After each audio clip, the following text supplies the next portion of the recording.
Hello, everyone. This is JPL, and today I'm joined with, Jay. And Christopher. and we are a podcast name in brackets, back to do our monthly series of the Top 5 edition. So, yeah, this month we were doing the top 5 films of 2008. Yeah, 2008. Very important year for cinema, as this year we get the beginnings of things that we still are feeling the effects of in terms of what it does to franchises and all that. So here we go. How about you guys? Yeah. How do you feel about this year? Yeah, this was a big year for me for going to movies. I went to the theater quite a few times, saw various different things. I was like 9 years old in Mhm. 2008. So, sort of just getting to that age where I could like appreciate movies on a different level than before. I specifically remember, I think this was around the time that I started going to, like, every day after school, I would open up Yahoo Movies and just the Yahoo website that was all about, oh, here's movie news and trailers and all different kind of stuff. Yeah. Um, I remember watching the trailer for Prince Caspian on that, Hmm. and I was very excited for that. Wally as well was a big, well, not to spoil anything, but we may be talking about that further down here. Yeah. I remember that. I could watch like full episodes of some televisions. I think we watched like the final season of Lost on Yahoo Movies, so Oh, it was I it was didn't realize it. I don't know if it was a legal thing that happened, but it was a thing that we did. So, anyway, Um, yeah, I mean, I don't think I saw any movies in the theater in 2008, but like looking at, you know, our list, I if possible I like to, watch a handful of movies like going into one of these years. I know Jay did quite a bit. I didn't because I wasn't intentional about making time for it, but mm. also partially because um, my list of 2008 movies was already pretty solid. I was like, Oh yeah, oh, some good ones released in 2008. That's pretty cool. pretty solid year, depending Pretty on who you solid ask. year. Yeah.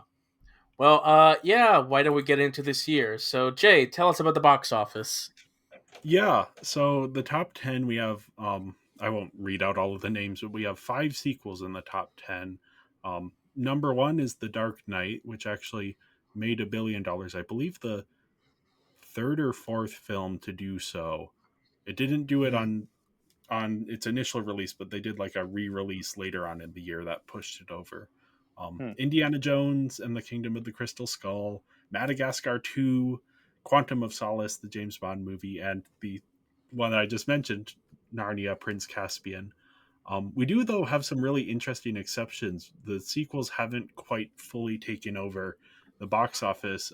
Will Smith's Hancock is in here. I guess he's the star. I don't think he isn't the director or anything, but yeah, sort of this interesting example of his star power propelling this film to some big success. Mamma Mia, the musical. I Having now seen it, I'm kind of surprised that it made it into the top 10 here, but sort of an Yeah. interesting bit of counter programming that broke through and people actually enjoyed it and saw it.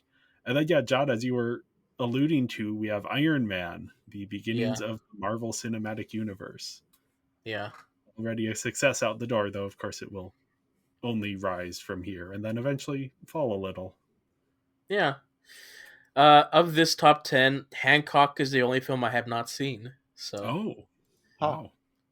Yeah, very yeah. franchise heavy, even though, like, Kung Fu Panda and Iron Man, of course, become franchises. Hmm. And also Mamma Mia, since there's what, And three also, of them, I or think there's a only second two. one. Yeah. Yeah. I believe it has Cher in it. I should know this. Yeah. But yeah, in terms of awards, the Best Picture nominees are The Curious Case of Benjamin Button, Frost Nixon, Milk, The Reader, and the winner, Slumdog Millionaire. This is an iconic or like a super controversial year for Best Picture at the Oscars because there were two or even three major snubs, specifically The Dark Knight and Wally, both Oh of yeah. which were widely predicted as potential nominees, both of which got other nominations, other major nominations, and both of which were left out here in favor of, like, especially The Reader. The Reader is not a particularly good movie. And so to see it here above things that, like, I know they're genre films, but Wally and The Dark Knight are two of the best genre films ever made. So to have like The Reader or Frost Nixon, which is a pretty by the numbers historical drama. Yeah, and this is actually, I don't think they've ever officially stated it, but it's often thought that this is the reason that they expanded the Best Picture category to 10 nominees, which it hadn't been since the 40s, I believe was the last time they had had that many nominees per year. Um, so this is the last year, at least for now, that there were only 5 nominees for Best Picture. And the thought is that The Dark Knight and Wally, especially The Dark Knight, but Wally as well, were the reason that they expanded. And yeah, Palme d'Or winner was The Class. I have not seen this one. Razzie Worst Picture winner is The Love Guru, the ill-advised Mike Myers project. It is bad. Yeah. Weirdly has like more cultural staying power than a lot of other Razzie Worst Picture winners. Like it's that bad. So Yeah. yeah, interesting year. Well, why do we get into our top five, starting with number five with you, Jay? Yeah. So I do want to quick preface this. As I was looking over my top movies of this year and deciding what to include here, I saw a bit of a theme that a lot of the films on my list are ones that I personally love, but are not particularly well liked by a majority of people. So I've Hmm. decided for my list, I'm going to be focusing on those movies. So this is all of my top five here. Now there might be some that don't quite fit into this, but all of my top five here are films that I love, but they aren't necessarily. I wouldn't rank these above certain other ones, which I'll mention in my honorable mentions, of course. But yeah, I do feel the need to preface this because my number five pick is Repo the Genetic Opera. This is directed by Darren Lynn Bousman, probably most well known as a one of the directors of the Saw franchise. And it's written and based on the original rock opera by Terence Zdunich and Darren Smith, starring Alex Vega, Anthony Stewart Head, Sarah Brightman, Paul Sorvino, and Paris Hilton. Razzie nominated performance for her. I think undeservedly. We don't need to get into that. Anyway, this is the story of a future society where things have collapsed and now there's this repo man, a repossession man who repossesses human organs, and his daughter is doing things and there's the corporation that like oversees this. And yeah, it's just this like big opera. The director actually saw the show shortly after the creators began performing it and loved it and started working on an adaptation. And he had at this point directed Saw 2 and 3, and he actually agreed to direct Saw 4 if Lionsgate would help him fund the film. Unfortunately, Lionsgate did not actually believe in the project, and so they gave it a very limited theatrical release, and it became a huge box office bomb. It made, on a budget of 8.5 million, it made 188,000. It couldn't even get to 200,000. But since then, it has like this big cult audience that has embraced it and enjoys it. And yeah, if you want to watch a mid 2000s emo body horror rock opera, this is basically your only choice. It it is like so singular. It's like grimy and grungy and gory and it's also a musical. Um, the story is an absolute mess. The characters are nonsensical. The music is sometimes good, but often not. But on like a pure aesthetic level, there just isn't anything quite like this. It fully commits to what it is trying to do and delivers exactly what it promises. And like, yeah, this is, you probably know if you are the type of person who are going to enjoy a mid 2000s emo body horror rock opera. And if you are the type of person who is going to enjoy that, then this movie exists and is not good on like a quality level perhaps, but is fun and delivers and is just a great time. I've watched this once by myself and once with friends, and yeah, it's a time.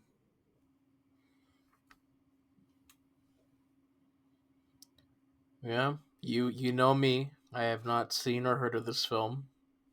But now, Yeah, now it's going to your watch list, right? John, famous fan of mid 2000s body horror emo rock operas. Exactly. Right. So now I will forget about this film after we upload this. So, yeah, just like all the others. That's crazy. Christopher. Oh, it's my turn. My number 5 movie is The Pirates Who Don't Do Anything, a VeggieTales movie. Hmm. Why not? I grew up watching VeggieTales. Um, and yeah, I don't know. This just staring at the poster, I'm like, that's the image of my childhood right there, to a degree. Not that I watched this movie a lot, but I did, watch this movie. Um, probably within a year of its release. Mm-hmm. Oh man, I remember. So like going to the movie theater wasn't like something we did. There, I don't recall ever being like, "Hey, mom, dad, can we go see this in theaters?" Though living in LA, uh, there were billboards for said movie. So I remember one day I was just standing outside looking out, and a bus goes by, and Larry the Cucumber is on it, and I burst with excitement. I couldn't believe what I saw. I never saw Larry the Cucumber on the side of a bus before. What the heck? So yeah, I think that was actually one really cool thing. There's one movie specifically on this list that I have like very, I have a lot of wow, I have a lot of nostalgia for based on the iconography, Mm-hmm. but I didn't watch until years later. So again, like I remember seeing um, Mamma Mia, the billboards for Mamma Mia. I would read like the ratings, like it's rated PG-13, and I saw the word sex in the rating for Mamma Mia, and I asked my dad, "What does sex mean?" True story. So I don't know. I was surrounded by seeing those billboards, and so there's definitely some like visuals I remember from that time. So I guess I just never. I mean, I knew that this movie was in existence to be released at some point, but I just never thought I'd see billboards of it. So I also remember like when it was first announced to be on DVD in stores that like the retail price was like $30, and I know that was standard, um, but just how surprising uh, that was, and we actually got it at Walmart for like we'll say about $15, sometime soon after its release. So so we didn't have to spend the full 30. Still have that copy somewhere, I think. Um, it's wild because now I have VeggieTales DVD collection, a 25th 10 movie collection. Movie's a stretch. It's more like stories because I don't know if you call their standard episodes movies, but it does include said two movies that I got said collection for $10. So now I bought this movie for $1. It's just wild, when things are expensive at first and no longer are. Wow, a lot of just nostalgia and history right now because like most of these movies I talked about, there is none, and now I'm actually like diving into nostalgia for first. Um, so yeah, it's VeggieTales. I enjoy it. I haven't seen it in a little bit, but I still think positively about it. Um, yeah.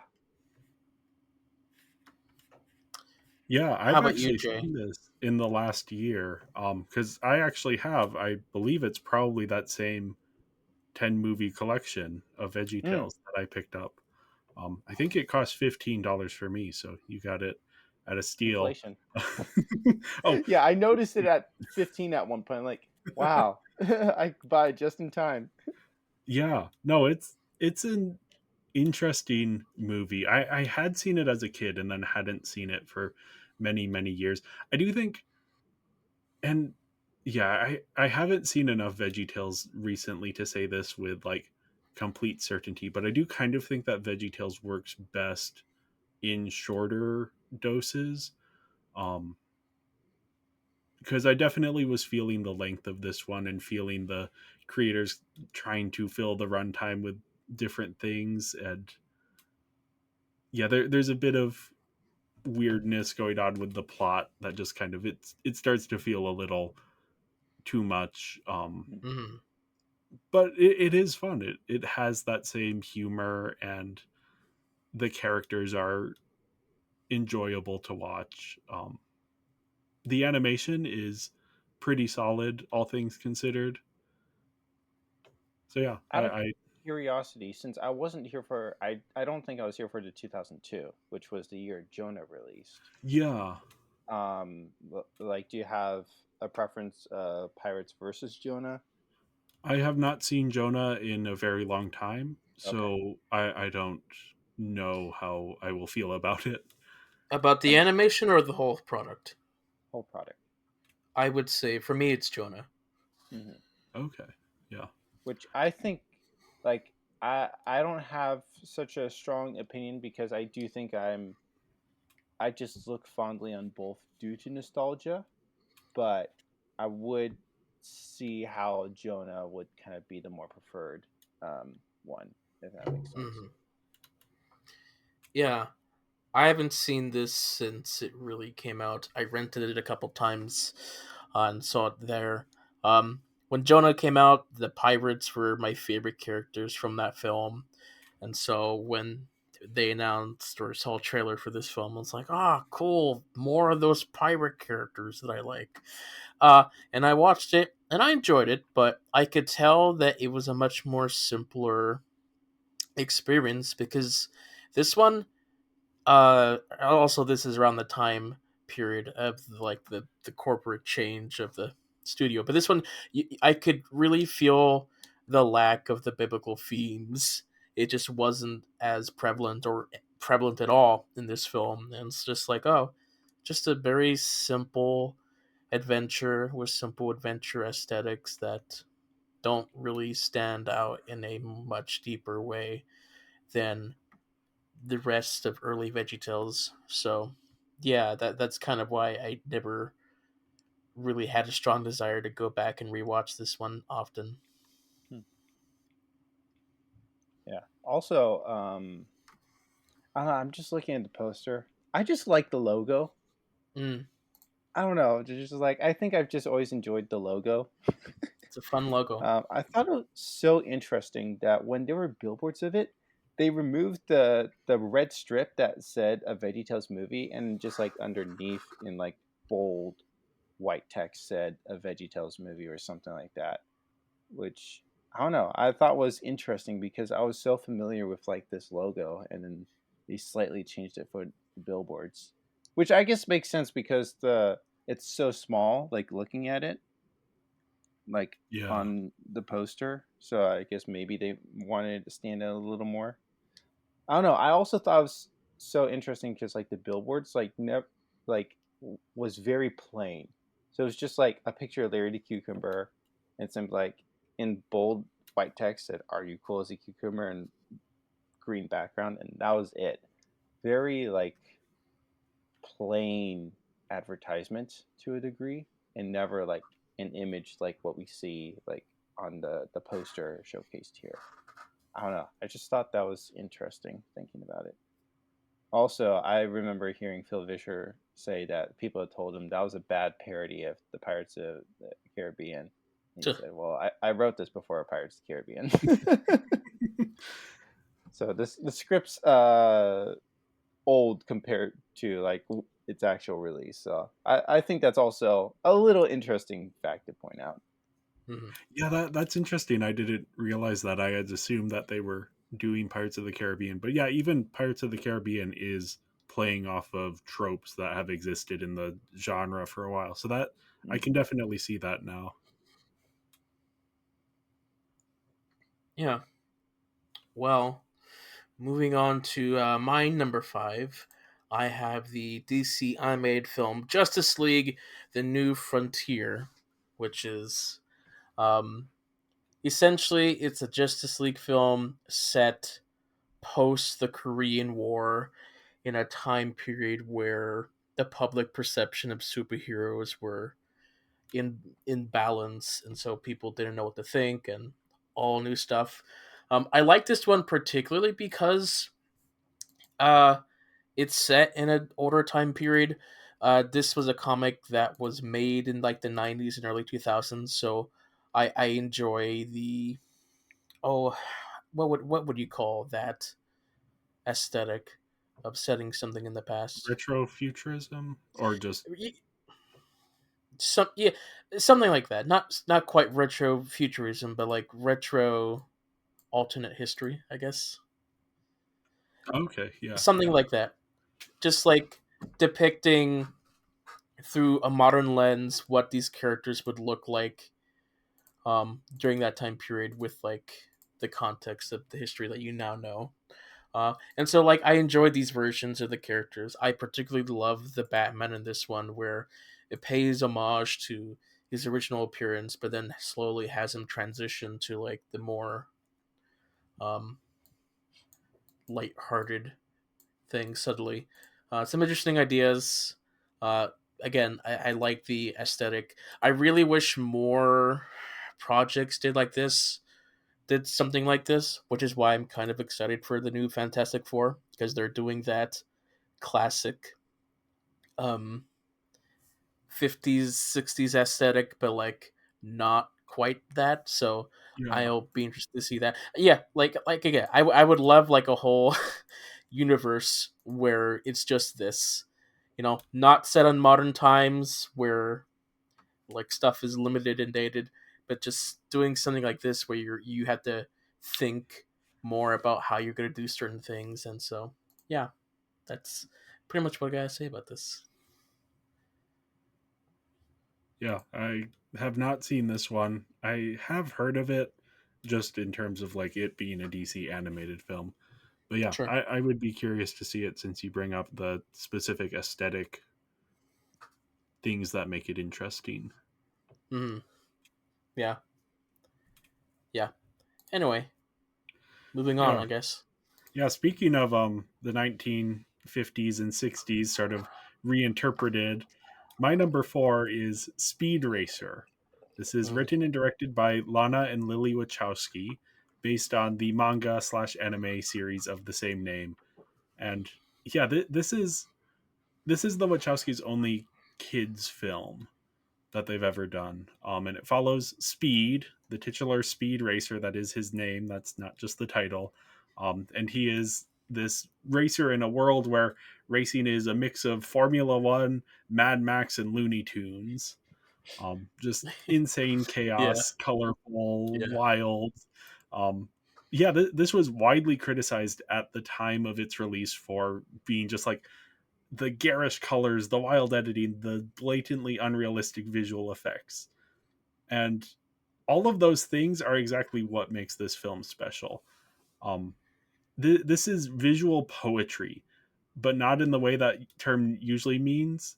Like usually you think, oh, it's poetry, it's like slow cinema and nature and stuff. No, this is poetry because it is taking all of the rules of filmmaking and visual effects, and it is intentionally breaking them to heighten emotions and capture feelings. And oh, it's so good. Like the insane visuals create this unreality where cool and cringe exist simultaneously, and where every emotion is cranked up to the max. Um, yeah, the final race alone is just one of the most Mm. spectacular pieces of filmmaking I've ever seen. In terms of like, so many filmmaking choices in that sequence shouldn't work, but they do because it's not representing reality, it is representing something above reality. And then it's also just like this surprisingly touching film about family and integrity and the triumph of independent artists against a corporate system designed to suck meaning from the things they make. Like, even though this is a kids movie, it is also undeniably a Wachowski film.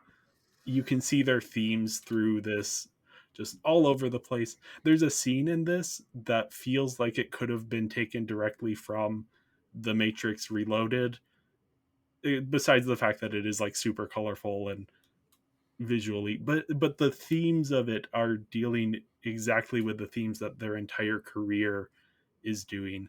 And I always love when you watch like a kids movie made by a big name director, and it actually feels like it belongs in that director's filmography versus just something they made for a bit of cash or something. Yeah, this is just phenomenal across the board. I really want to see this at a theater. I think that would be an incredible experience. And yeah, as we were getting ready for this video, I saw that Patrick Willems had actually just posted a video essay on this film that I watched a little bit of and was enjoying. So just thought I'd bring that up since that's a relatively recent and new thing people might want to check out. Hmm.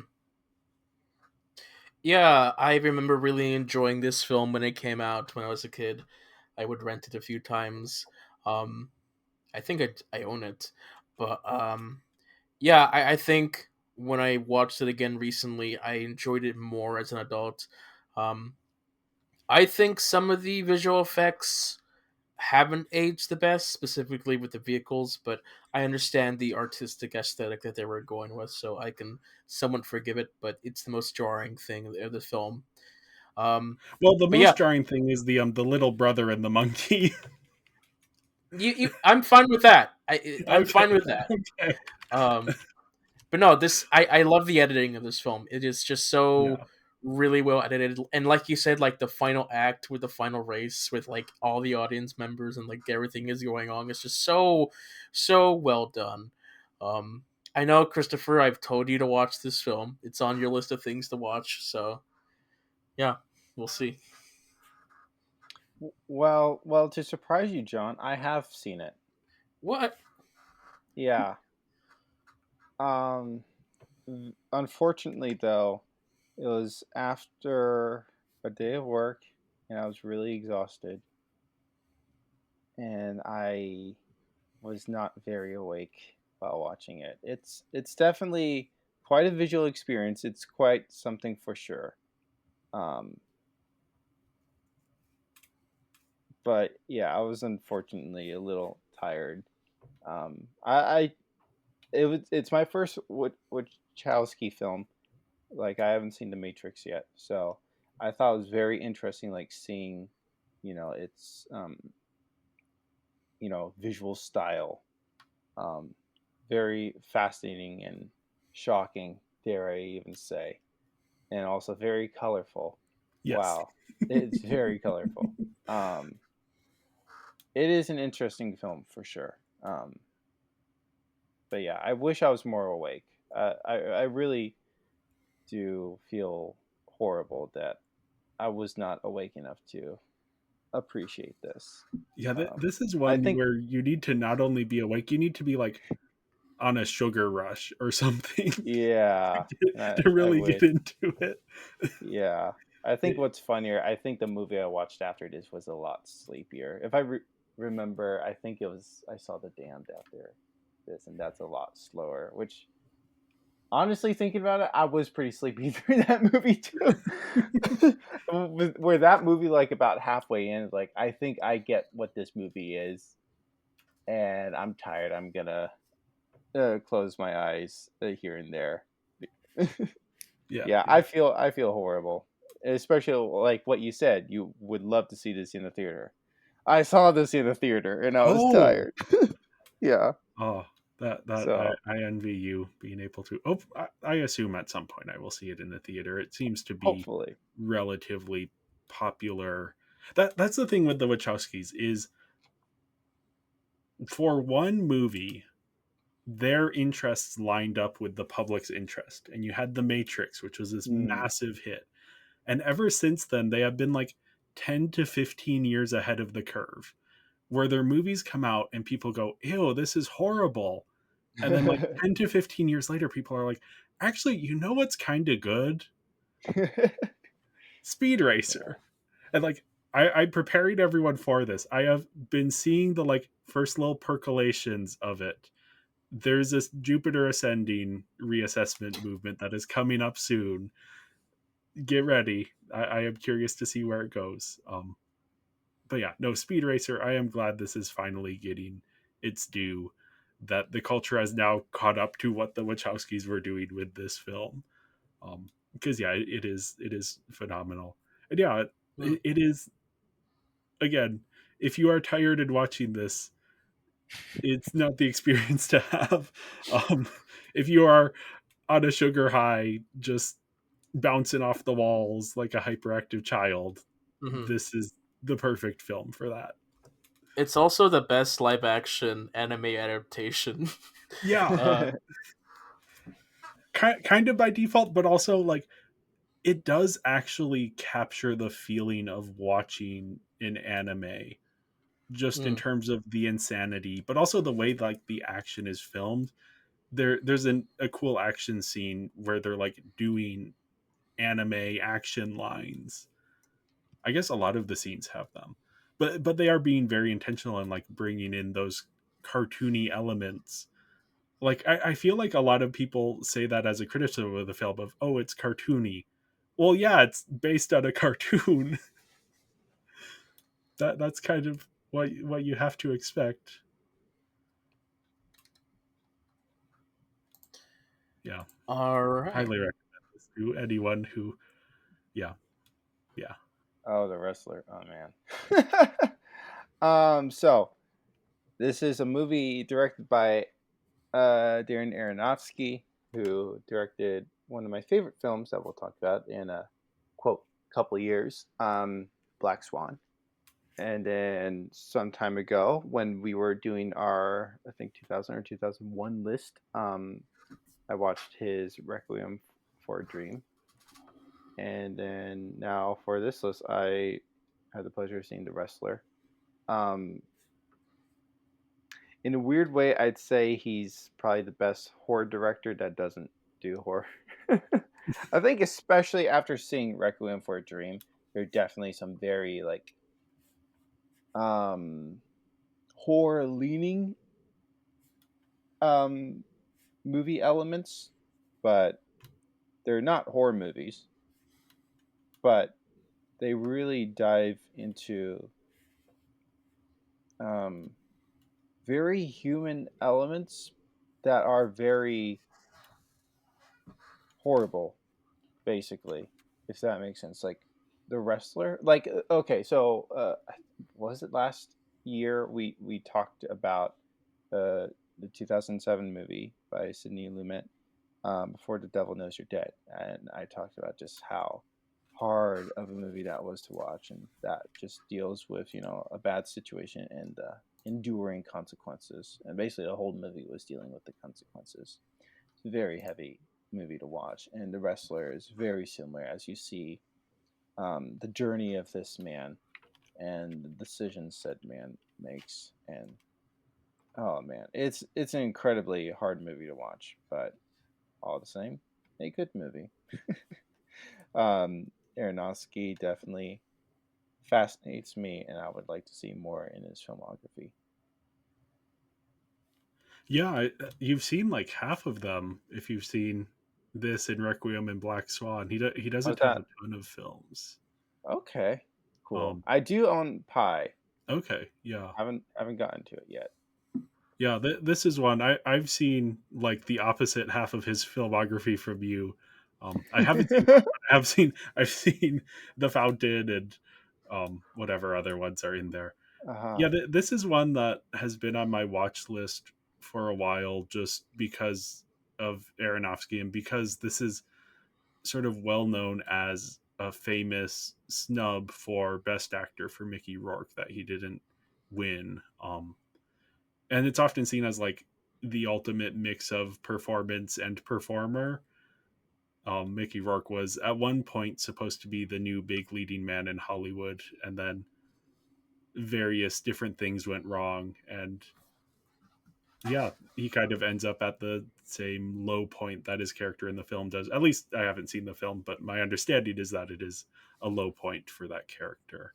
Um, yeah, it is one that interests me. It was on my list of things to get around to for this podcast, and that I decided that I would maybe focus on other things that were maybe slightly easier to watch. Um, I will also say, apparently, um, oh, actually, I'll leave other people to discover this anecdote for themselves because I haven't verified it. So, but yeah, fascinating thing, and yeah, seeing it on your list is definitely motivating me to check it out sooner rather than later.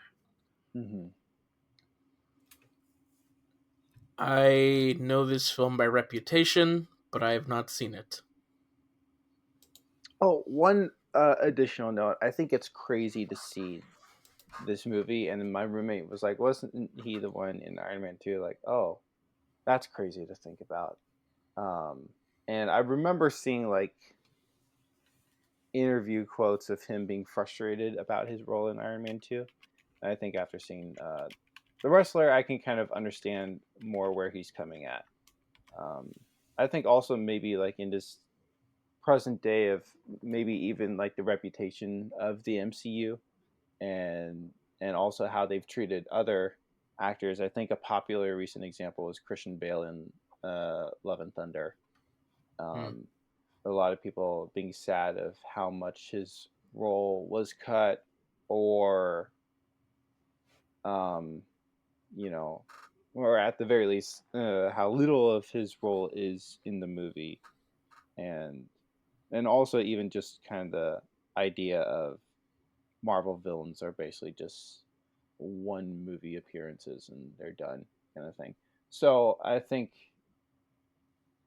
um, maybe like early on into me watching movie/Marvel movies, I didn't fully understand those comments and uh, maybe even seemed harsh. But I think as time goes on, like again, I don't know how he composed himself. That definitely could be a factor, but I can definitely see of the patterns that the MCU has fallen into, and then also kind of like seeing this movie. And I think you alluded to that he did get nominated for Best Actor. I think I saw that myself, um, and maybe he was hoping for uh, a certain direction in his career. I don't know. I think I'm just fascinated by that fact, I guess, because like I didn't know who the man was before Iron Man 2, and I didn't have any more context until I saw The Wrestler. It's just interesting, I guess, I'd say. Yeah, and he does have a reputation of not being super easy to work with, Mm-hmm. which I think has hampered his career. I haven't done a ton of research into it, so I'm not gonna go much further than just say that. But yeah, Mm-hmm. there is a reason that he doesn't have a more prosperous career. I believe he did get that Iron Man 2 role off of his performance here.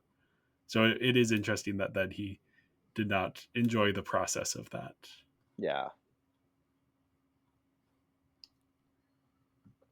Well, moving on to my number 4, we have the film, a Chinese film, Ip Man, or as we like to call it in America, IP Man. Oh, Yeah, yeah. So yeah, this is a Chinese martial arts film starring Donnie Yen about the um, somewhat fictionalized life of this non-fiction character or person who would eventually train Bruce Lee.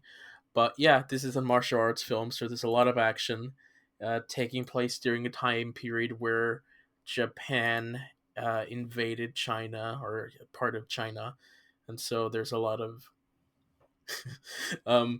stuff about that. But yeah, no, the action in this is just really good, really cool. Donnie Yen, just fantastic at what he does. Just like this is China's Superman, essentially. Just like an invincible character, somewhat invincible character who just does really cool stuff. Who is still human, has a heart, has family and such, has to deal with things. Uh, really well done. These Ip Man films are essentially China's best propaganda pieces because they're well made. But they're all about like China. We're good people. Um, we're not like the Americans who are racist or the Japanese who come and kill us. We're good, even against the English. Um, but if you look Which past, for that time in history.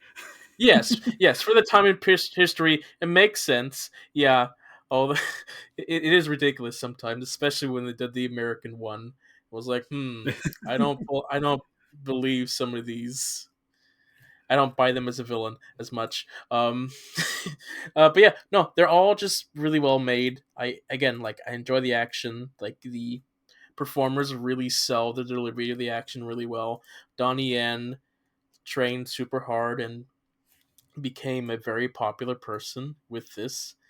And so he is like in other action films. He had a role in Rogue One. He's in the John Wick franchise. Heck, it's all pretty cool. And yeah, I like martial arts. Now, I remember, when did you first see these? Because I seem to I remember you talking about. I first saw these in like maybe 2019. I watched all 4 films in one night. Um, Okay. because I was enthralled by just watching some action films, and then I watched them again recently, and I was like, oh yeah, these are still pretty good films. I can see some flaws, but they're still pretty cool. I could see the action a bit more. What are you gonna say? Oh yeah, I just remember when you first saw them being a little surprised because this was before you started getting more into international cinema. So I was very pleasantly Right. surprised that you had seen Yeah. these and enjoyed them, and it seemed, from my perspective, to be sort of a gateway into that for you. Yeah. This is also where I kind of like made the personal discovery. It's like, okay, I think for like sub versus dub, I think sub works better for live action and dub is more better for animation. So this is where for one of the films I started watching it with the dub because that's how it automatically played. And I was like, "Oh, no, I don't like the way this it doesn't work for me." And so I switched over to the original language and was like, "Ah, yes, that works better." So, yeah, one of Yeah, the films that helps me with the subtitles. Yep. yeah, and I was happy for that because I had been trying to get you to watch more subtitled cinema, um, so that to have this franchise be an introduction to that for you was I I was very happy with that. And yeah, I haven't seen it, but I am intending to get around to them at some point because yeah, I know how much you love it and how big that was for you. And yeah, yeah, I want to see what this is all about. Yeah. Yep. Christopher. yeah, on the list. All right. Moving on. Yeah. So my number 3 is this is probably the one that is until we get a little further down. So far, this is the one that is stretching my theme the most. This is Tropic Thunder, directed by Ben Stiller, written by Ben Stiller, Justin Theroux, and Ethan Coen. Not Ethan Coen, Ethan Coen, different person. Um, yeah, this is one of the greatest parodies of the Hollywood filmmaking industry ever made by the people who make Hollywood movies. And yeah, it follows this group of Hollywood actors who are making this Oscar awards type Vietnam movie, and the actors themselves get stuck in the jungle and have to find their way back. And think that they're still making the movie, and they aren't actually still making the movie, and they're actually in danger. And yeah, it stars Ben Stiller, Robert Downey Jr., Jack Black, Tom Cruise in a role that started to rehabilitate his career after the whole Oprah couch jumping fiasco, and a whole bunch of other people. Matthew McConaughey, everyone is in this movie. Um, on paper, this should be one of the most controversial films ever made. Robert Downey Jr. spends most of the film in blackface, and in one scene gives a monologue about intellectual disability using some not particularly PC language, but it's so exaggerated that you never forget who the actual target of the joke is. Right? Robert Downey Jr. being in blackface is a specific commentary on like the ridiculousness of method acting. Because his character in the film is not a black character. His character is a white character played a black character. There's commentary going on there. Yeah, it's just like it's such a brilliant parody um, of Hollywood in general, of actors specifically, and it's again, as I said, it's made by the people who it is also making fun of, but it never in like a cute way. It never feels like they're being like, oh, look at us, look how weird we are. No, it feels like they're actually criticizing themselves while also having fun with it. And yeah, it's also just like a really fun comedy in its own right.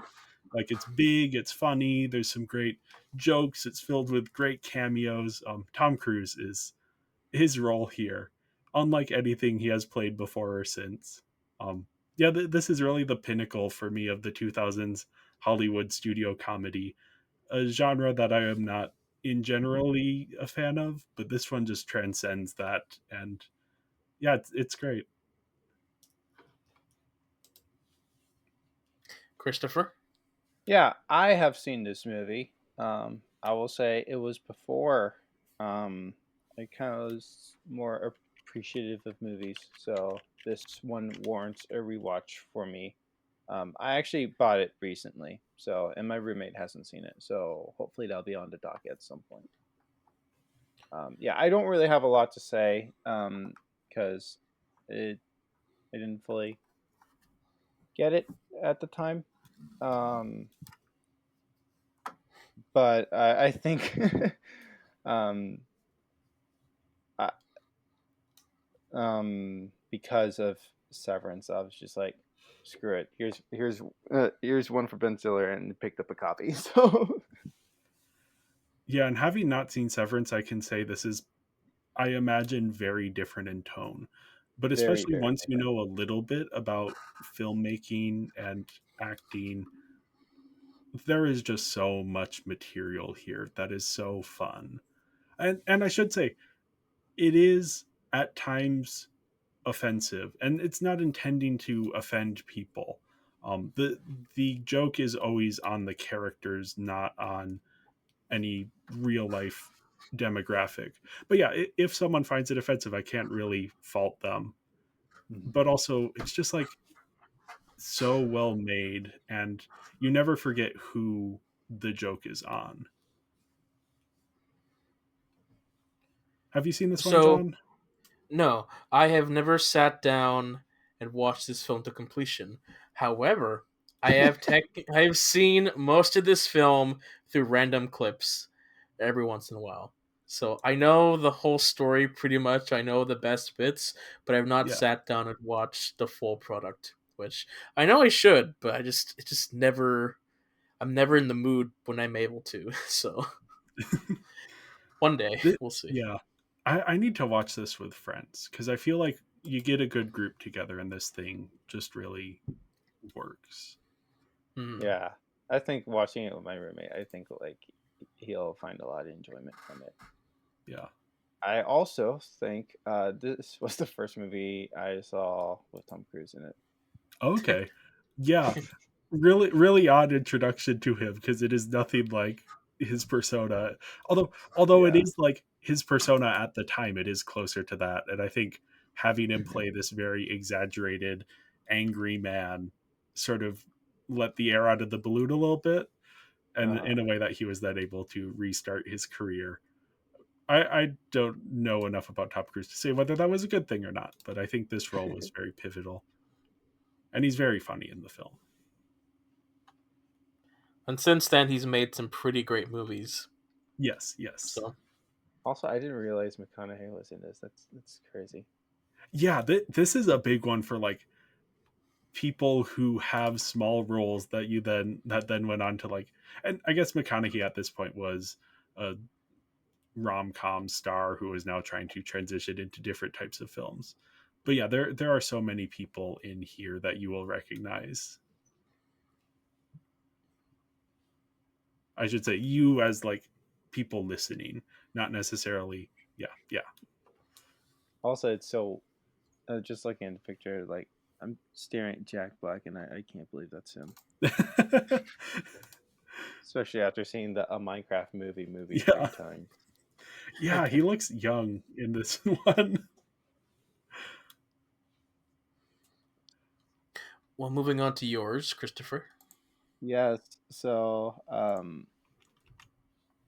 the good, the bad, the weird. I will say, I'll just say I've not seen the good, the bad, the ugly. So, I don't have any say on like the comparisons. I do believe like one of the final scenes is probably a direct parody slash tribute. But also from what I've read, the movie as a whole isn't full on parody of Good, the Bad, the Ugly. Um, anyways, this is a Korean Western. Those are two magical words I never thought would be uttered in the same sentence. A Korean Western. What fun. Oh my goodness. Um, there's some crazy action and um, just crazy nonsense. But not necessarily nonsense. It's not a nonsensical film. It's just crazy, basically. um, like they do play into physical comedy pretty decently, or like build sets in a certain way to emphasize a certain physical moment comedically. Um, or just even just fun sets that just I don't know, like there's some nice sets that like really work into like fun choreography and stuff, and it's just hilarious. And then Song Kang Ho of Parasite fame plays the weird guy in here, and he's weird, and it's so much fun. Like he's just playing this uh, silly little confident guy on a motorcycle, just driving around the desert on a motorcycle. Oh man, there's guns in here. Um, there's armies and it's just a lot of fun. I want to rewatch this movie. Honestly, talking about it. It's directed by Kim Ji Won. Um, and I think he directed like I think it's called A Bittersweet Life. If I'm correct, I think um let me just double check this one. Yeah, I saw The Devil as well. Oh, I didn't realize he also two movies I really want to watch, The Foul King and The Quiet Family. He also did those, which also those two movies also have Song Kang Ho in them, and also A Tale of Two Sisters. Wow, just an iconic filmography. I haven't seen all his movies, obviously I've only seen Good, Bad, and Weird, and I Saw the Devil, but it's a very iconic filmography. So yeah, that's really cool. Yeah, I watched the trailer for this after I saw you put it on your list because I was curious at what this was, and it looks so much fun. This is definitely one that I plan to get around to at some point. I enjoy westerns sometimes, oftentimes, and yeah, just seeing that and the idea of a western from a Korean perspective intrigues me. But then also that it looks like a really fun comedy. I was curious, do you know where this was filmed? No, I don't. Okay. Yeah, Yeah, because I don't know a ton about Korean geography, but it doesn't look like it was filmed in Korea. Um, yeah. Huh. yeah, I I didn't was think just about that. curious about that.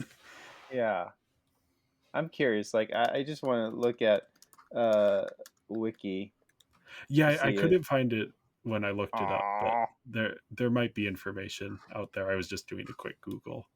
Probably on the credits. Oh, that's true. Yeah. I only know this film because you talked to me about it, Christopher, when you first saw it. So Yeah. other than that, I got nothing. I feel like based solely on the trailer, you would probably enjoy this one, John. Maybe, That's Because good. you like westerns. debatably, yeah. Like spaghetti westerns. Or Yeah, that Sergio Leone. level. Yeah, yeah. Yeah, Open your heart. we'll see. Come on, John. We'll see. It's not a no, but it's a we'll see. Don't worry about That's crazy. it. Anyway, moving on to my number 3, I have the film Kung Fu Panda. Yes, this is continuing on with my martial arts thing that I said previously. Here we got Kung Fu, we got a big panda, and it's Jack Black. It's DreamWorks as well. Um, yeah, I had a lot of solidarity with this film when it came out because it's like it's very me. Growing up as the chubby kid, and like I see Poe, and it's Jack Black. Jack Black is unashamedly chubby, and like he uses that in his performance, and like it's part of the Poe's character. And so as a kid, I'm like, oh my gosh, that's me. It's my type of person. Oh my gosh. And so by that point, I think that's where I really liked Jack Black, just like in general. And I really liked this film when I saw it. Um, Fun animation, fun style. Um, yeah, that's pretty much what I gotta say about that. Yeah. Yeah, I liked this as a kid. I have not seen it in many years. I feel like this is the type of thing that I could go back to now and recognize all of the things that it was referencing, just in terms of like Asian and martial arts cinema, or at least recognize some of it a little better. I can't claim to be an expert in martial arts cinema, but Mm-hmm. yeah. Yeah. Of like the main films, I think this one was my favorite. Okay. So Yeah, I have only seen this in the second one. okay. Um, I bet this is on your list of movies I should watch, right, John? I guess it will be.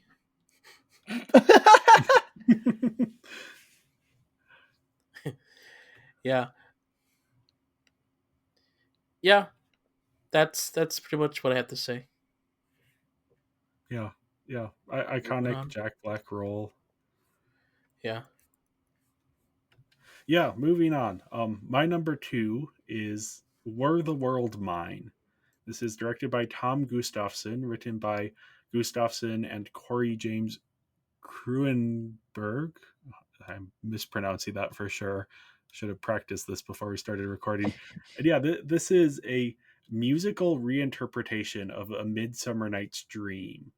Hmm. It follows Timothy, who is a bullied gay kid at an all boys school. He gets cast as Puck in A Midsummer Night's Dream, their school production of it. And so he follows the instructions in the play and makes this love potion as described, and it actually works, and so he uses it to serve his purposes around the town. I don't want to spoil too much. It's a fascinating little film. All of the lyrics for the songs are taken directly from A Midsummer Night's Dream, and Shakespeare is a great writer, so the songs are all pretty good. Like they're just taking his words and using them, putting them in music. They also like give lines new meaning, which is something I always enjoy, is like seeing these old words that have existed for centuries be brought into a new context. um yeah, it's also I found the story very compelling.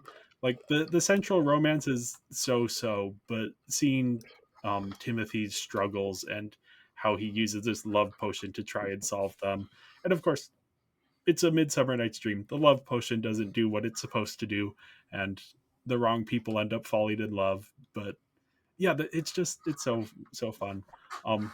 I am bringing this up on my list of flawed favorites because this is a low budget film and it has some crunchy elements. Not all of the singers are entirely suited for their songs.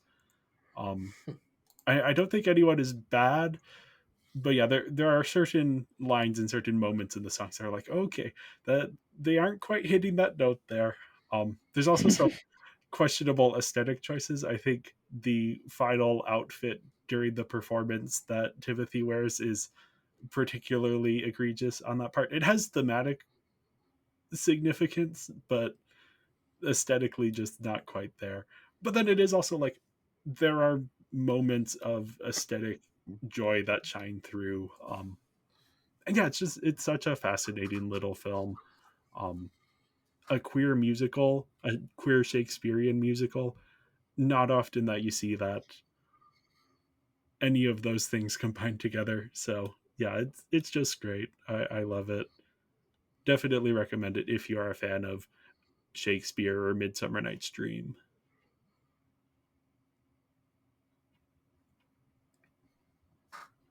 John, have I talked to you about this one? You have not. But Okay. I know Midsummer because, we did Yeah. Midsummer in high school. Yes. Yes. I know it because I also did it, but I was doing the lights for it, so slightly different. Yes. Yeah, this is my first time hearing about it. How did you find out about it? Oh, I don't know.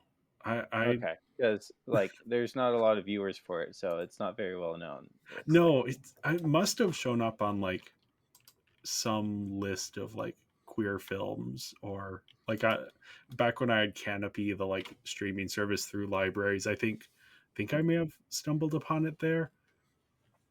Yeah, I do know when I stumbled upon it. I just don't know the exact circumstances by which I came across it. That's most of my, actually no, here's how I did. I probably found it on Amazon Prime hmm, because they have a weirdly wide variety of queer films that they put in their own category, and so you can find some really obscure stuff. Most of the most obscure stuff that I have watched is stuff that I found on Amazon Prime, like Happy Ending Sleepover, a weird hmm. Swedish film that I think is in English. It has like fewer than 200 viewers on Letterboxd. I don't remember what it actually has. um but yeah, anyway, Where the World Mind. This one is definitely worth checking out. As someone who watches a lot of these like crunchier, lower budget queer films, this one stands out from the pack. Hmm. You know me. Oh, and I Uh, just looked it up. Happy Ending Sleepover has exactly 200 people have logged it on Letterboxd. So wow. I was wrong to say less than 200. It was exactly 200. Um, okay, so now comes the a turning point in some regards. Yep. Um, for better or for worse. Or I don't both. know. What'd you say? Or both. Or Yep. both? Yeah, I think. Okay, so my number two is Iron Man, and we could definitely talk about the MCU, I feel like MCU could warrant a whole discussion of sorts. And as tempting as that is, I'm gonna try to steer away from that. But I will say, you know what? No. It, it's integral. I'll talk about it for me a little bit. As it relates to me, the movies, and specifically Iron Man starting it. So, yeah. So this, like I mentioned earlier, Iron Man was iconography wise a nostalgic movie. I saw the billboards for Iron Man all over LA growing up, um, and it stuck in my head. Um, anyways, so I go to college. I take a class about editing, more like editing theory, if that makes sense, where we watched things and wrote little essays about editing choices and how it was based on genre. One of the genres was action adventure. So again, watch action adventure movie you've never seen before and critique the editing. I was a lucky little guy because I had not seen anything in my life. So I was like, oh, I could either watch Star Wars or I could watch Marvel. And basically, this was early 21. So, Star Wars had its sequel trilogy. People didn't like said sequel trilogy. People were disavowing Star Wars. People were not yet disavowing the MCU. Um, I watched this as WandaVision was releasing, so the MCU still had positive opinions. So yeah, I sat down to watch this movie. I bet John was very happy. I bet I probably did. I even surprise you the fact You that I did. watched this movie? Yeah, I So think you we were. you did. You did. I think like the moments where you talk to me about this are captured in one of our podcast episodes, Yeah, possibly. yeah. That's But what I this was but this thinking. wasn't the most surprising thing that you told me when you said it's like, oh, I watched Iron Man. It was like, oh, by the way, I've binged the rest of the MCU. Yeah. So basically, that's in short. That's what happened. The next. So I watched it late February, and next month March, I got mysteriously sick. Um, but it wasn't like any like strong COVID symptom. I I don't remember. I was I basically just like quarantined myself in my room for a while. But basically during that time I binged through the MCU and Agent Carter. Um, I think I took a break in the middle of the MCU to watch Agent Carter, from if my memory serves right, because I just loved the character of Peggy Carter. Um, but yeah, so basically, when I went into this movie, I thought it was just some dumb action movie. Because again, that was kind of, the suit is really cool, again, nostalgic, but that was kind of the only impression I got of the movie. And from even just my atmospheric awareness of the MCU was just action movies. And again, I didn't really grow up with action movies, but just from how I felt about the concept of an action movie just didn't really appeal to me. And honestly, to some degrees, they still kind of don't. Uh, like I feel like I have to be impressed by an action film. I'm not one who'd appreciate a mindless action film. Um, but yeah, I was really surprised by the story and dare I say even like the heart of the movie. And I in some ways resonated with the character of Iron Man. I think um, maybe a little bit of the offbeat humor, or this was, a year after the car accident, so I think my emotions were definitely stilted negatively, um, as I was having trouble um, expressing and feeling emotions to some degree, and maybe even just seeing a character that, just the way RDJ can sometimes portray himself, and definitely does portray the character of Tony Stark. I don't remember all the specifics. It feels weird.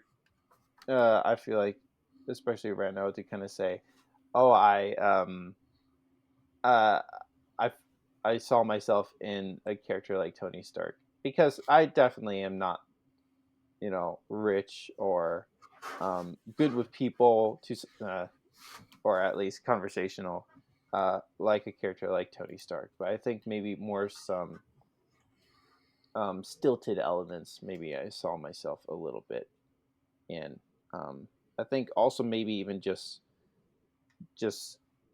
re-recognizing like just how important the people in your life are. I think in that moment, like I was living at college because I was a little tired of living at home, and so even this movie kind of just making me appreciate the people in my life. Um, I think kind of helped me in that journey. Um, so so yeah, it's good elements. um, and as a result, I really wanted to um, get more Tony Stark, and it just so happens that the next movie in the no, that's false. Um, the Incredible Hulk was on Disney Plus, and I didn't care about the Incredible Hulk. I just wanted more Iron Man, so I watched Iron Man 2 sometime after that. The Incredible Hulk was the last thing I watched at some point. Like I was at John's house and We did a double watched it. feature. What was the other movie? Hulk. Oh, did we do both? Yeah, we That's did. pretty sick. Uh um I did not remember that. Wow. So, yeah. Um yeah, I think positively about this movie. I think this is like if I had to give like a mild top 3 of the MCU, I think of Iron Man, I think of Captain America, the First Avenger, and Avengers: Infinity War. I think like those kind of stand as like a top 3 in my head. Um, so yeah, I think it's also wild to think about like reading about the way this movie was made, basically scriptless, and just even other elements about this movie. And this movie shouldn't have worked, and it does. And I think even recently I just like popped into disc to check something, and me and my roommate were like staring at it for like 10 minutes, and we're like, we have to stop watching. We're not here to watch the movie, but at some point we should, kind of thing. So yeah, I I don't, I think there may be some people today who've probably sworn off the MCU as a whole. There are definitely some people who are nostalgic for a previous time. For me, my nostalgia, despite the iconography, at least the movie itself, extends into 2021. So I was very like it took Secret Invasion for me to kind of lose my steam with uh, Marvel. Like I know a lot of people were losing it beforehand. I remember when She-Hulk was a big thing. I didn't enjoy She-Hulk necessarily, but that wasn't something that like uh, threw my faith in the MCU. Like I kind of saw what She-Hulk was, but Secret Invasion was something that was like was like advertised to be like something more than it was on one end, and then also for what it is just as a standalone thing was a disappointment. Um, that was where I felt like I saw like the tower kind of like crumble for what the MCU meant as a whole. And She Hulk was a side quest. and I'm like, don't be upset at the side quest.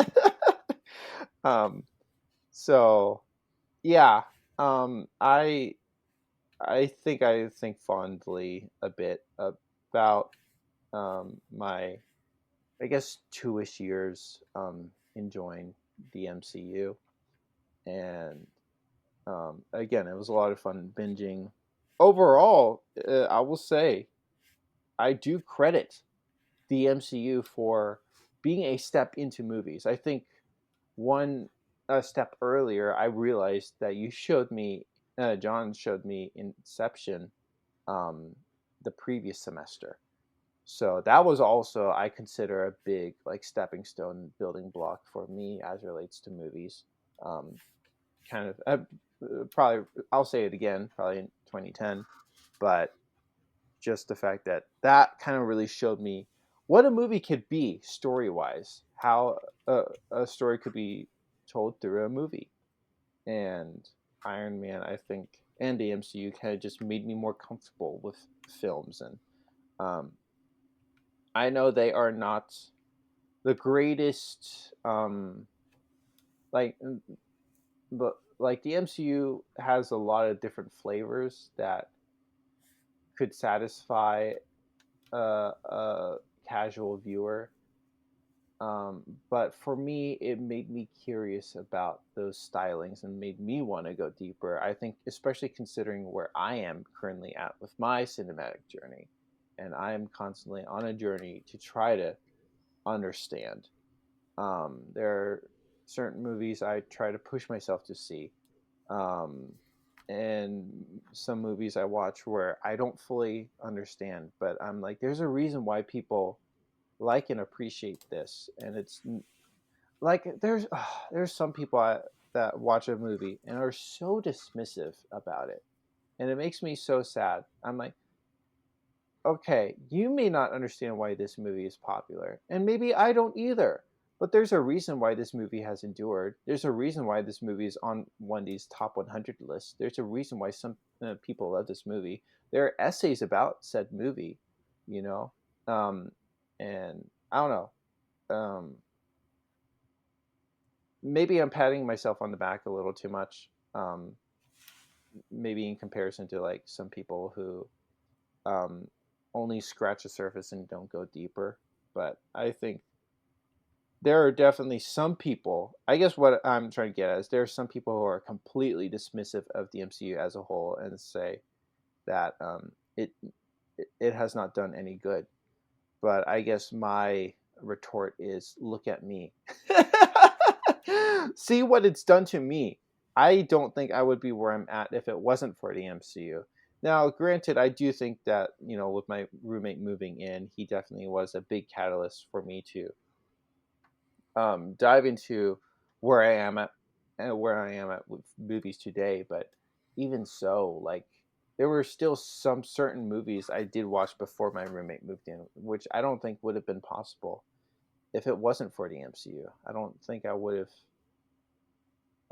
Because also, like me growing up sheltered, um, I had a negative opinion about quote secular movies, and um, kind of the Marvel franchise kind of opened me up to um, storytelling that I wasn't accustomed to, that I was even scared of at one point to a degree. I don't necessarily want to say scared of, and in that general sense, it's more like because I don't remember if I said this. I think it was before we started recording, but it came to a point when the MCU was like a comfortable formula for me that I could kind of just jump into. But it took a while for me to like psych myself into uh, watching something that wasn't MCU, and that was just like a journey of like just kind of uh,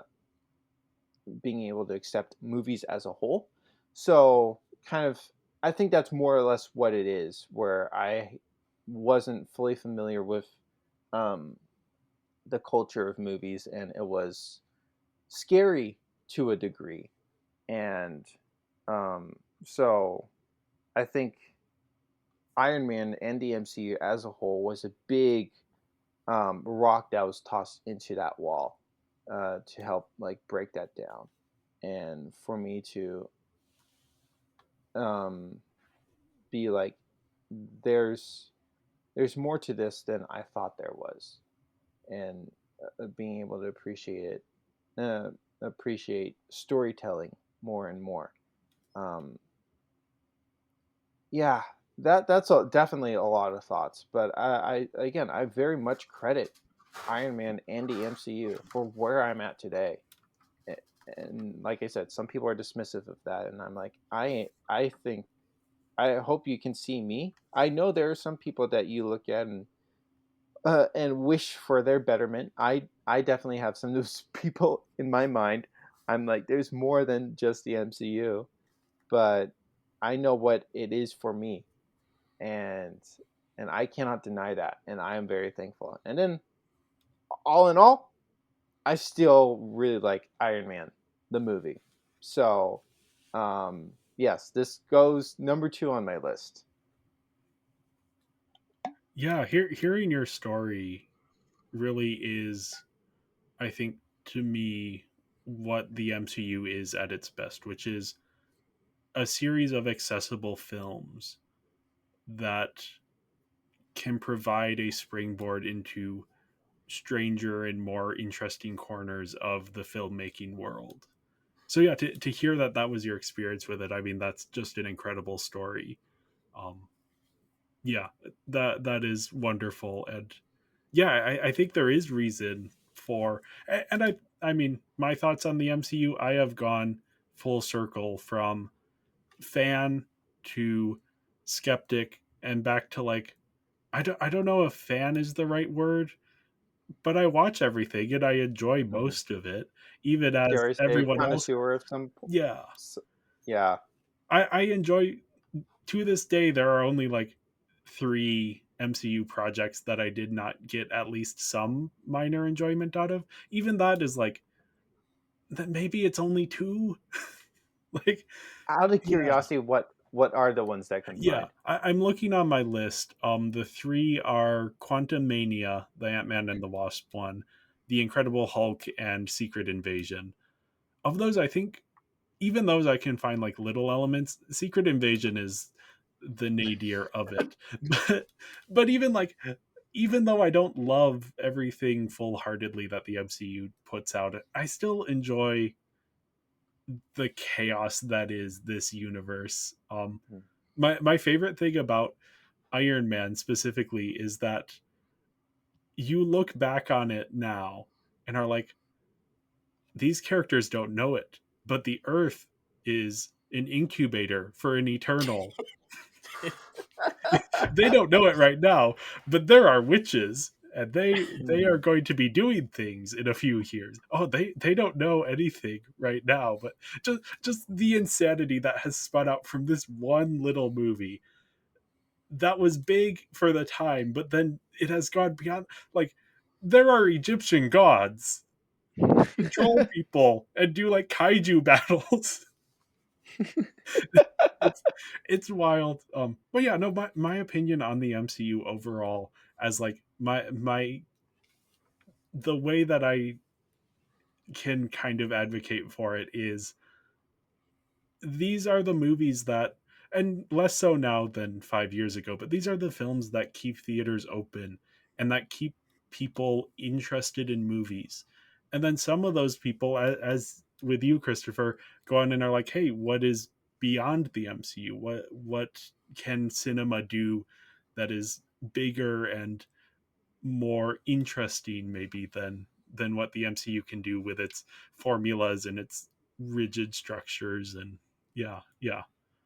So yeah, Iron Man has like this really weird starting point that is like such a solid foundation. But then, as you are alluding to, like, the filmmaking process behind this both really works well, but then also kind of dooms the MCU, because every MCU movie is made the way that Iron Man was made, in ways that are both good and bad.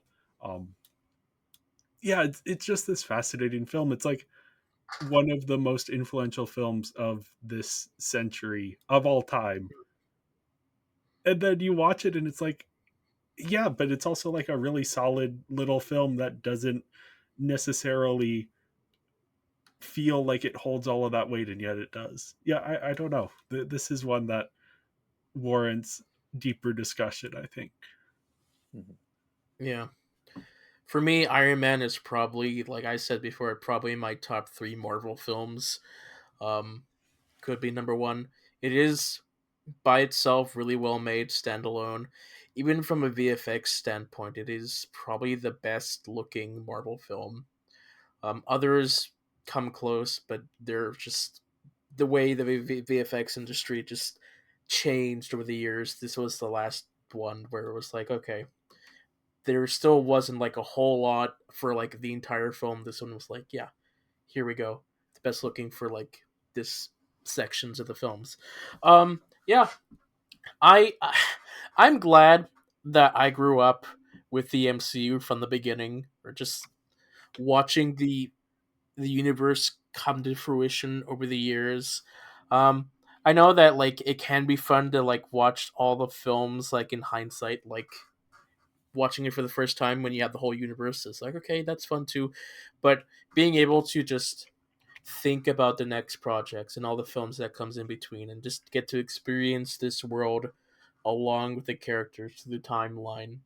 Um, it made moments just so much more worth it. Like Infinity War and Endgame, because it took 10 years to get to that point, it's stronger to some people. Um, and this film, I this is a film that they introduced me to Iron Man. Before I didn't really know it, but after this point, I was like, Iron Man is cool. Um, this also began once again the unfortunate stuff with like end credit scenes, but this was like the best one because it was like introducing us to the wider world. Um, and so yeah, if it was not on your list, Christopher, this would have been on my list. So Mhm. yeah. Also, just one little thought. Just because uh, Jay mentioned um, his association with Marvel right now, I found myself very exhausted specifically from the TV shows, and I think also kind of affected how I feel about TV shows as a whole. Um, Yeah. so I don't know if I mentioned on here or not. So there are a lot of TV shows with a lot of seasons, and I think I look at them and I feel exhausted. I do appreciate more miniseries, and I do think that has basically been the large extent of my experience with TV shows, and a decent chunk of that, especially earlier on, was from the MCU's Disney Plus shows. And so I think, especially Secret Invasion, was um, just such a letdown by the end of it, and and I think that really drove me to a point where I was like, why bother with TV shows, or more or less a disappointing TV show that is only going to let me down.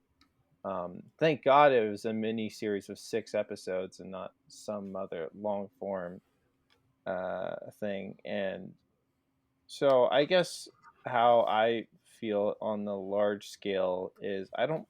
While as disappointing as Quantumania was, at least that was only a one time I sit down 2 hours, I get up Yeah. instead of waiting every week for another hour of disappointment. And so, as things currently stand, I do intend to like keep up with the MCU at least from a film level. I do feel a little bit of FOMO. I as it relates to like the TV shows to some degree. I think Echo is the earliest that I have not seen. I don't know for sure. So kind of from Echo on, I've not seen the TV shows, and especially seeing like how you enjoyed Agatha all along, it almost makes me want to watch it, but I also don't want to. I keep saying that That like is if the one Agatha, good one. Of the TV shows, if that is the one that I would say is good. Although it is also partially just that I am predisposed to enjoy the aesthetics of it. But yeah, I and think also like storytelling wise, it is solid in a way that none of the other MCU shows, except maybe WandaVision, are. Yeah, I guess I've just seen such subjective opinions about Agatha, where like um maybe even some people who thought they'd love it didn't love it. Okay. And again, it makes me so happy to see that you loved it. I don't know. I'm just throwing, some random things I've seen in abstract, not Yeah. solidly.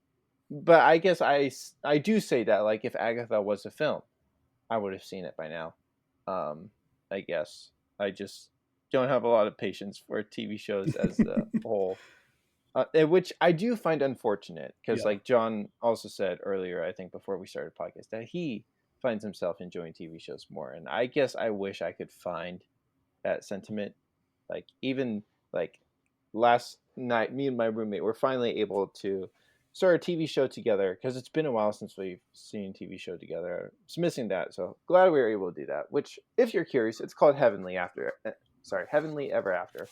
Um, but I guess even while watching that show, which is a K drama that those typically run for 16 episodes, I think I even found myself like almost missing movies. I did miss watching a TV show with my roommate, and I'm excited to get back into that. I think we're also planning to start When Life Gives You Tangerines, which has had incredible reviews. I'm so excited about that one.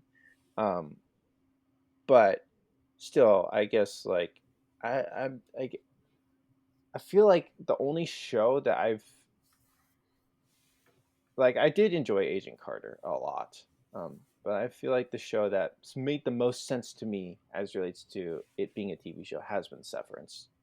Um, like that is a show that I feel like has completely utilized its potential as a modern TV show, because I know TV's evolved throughout the decades. Um, but of how TV stands today, like Severance has been the best I've seen it being executed today.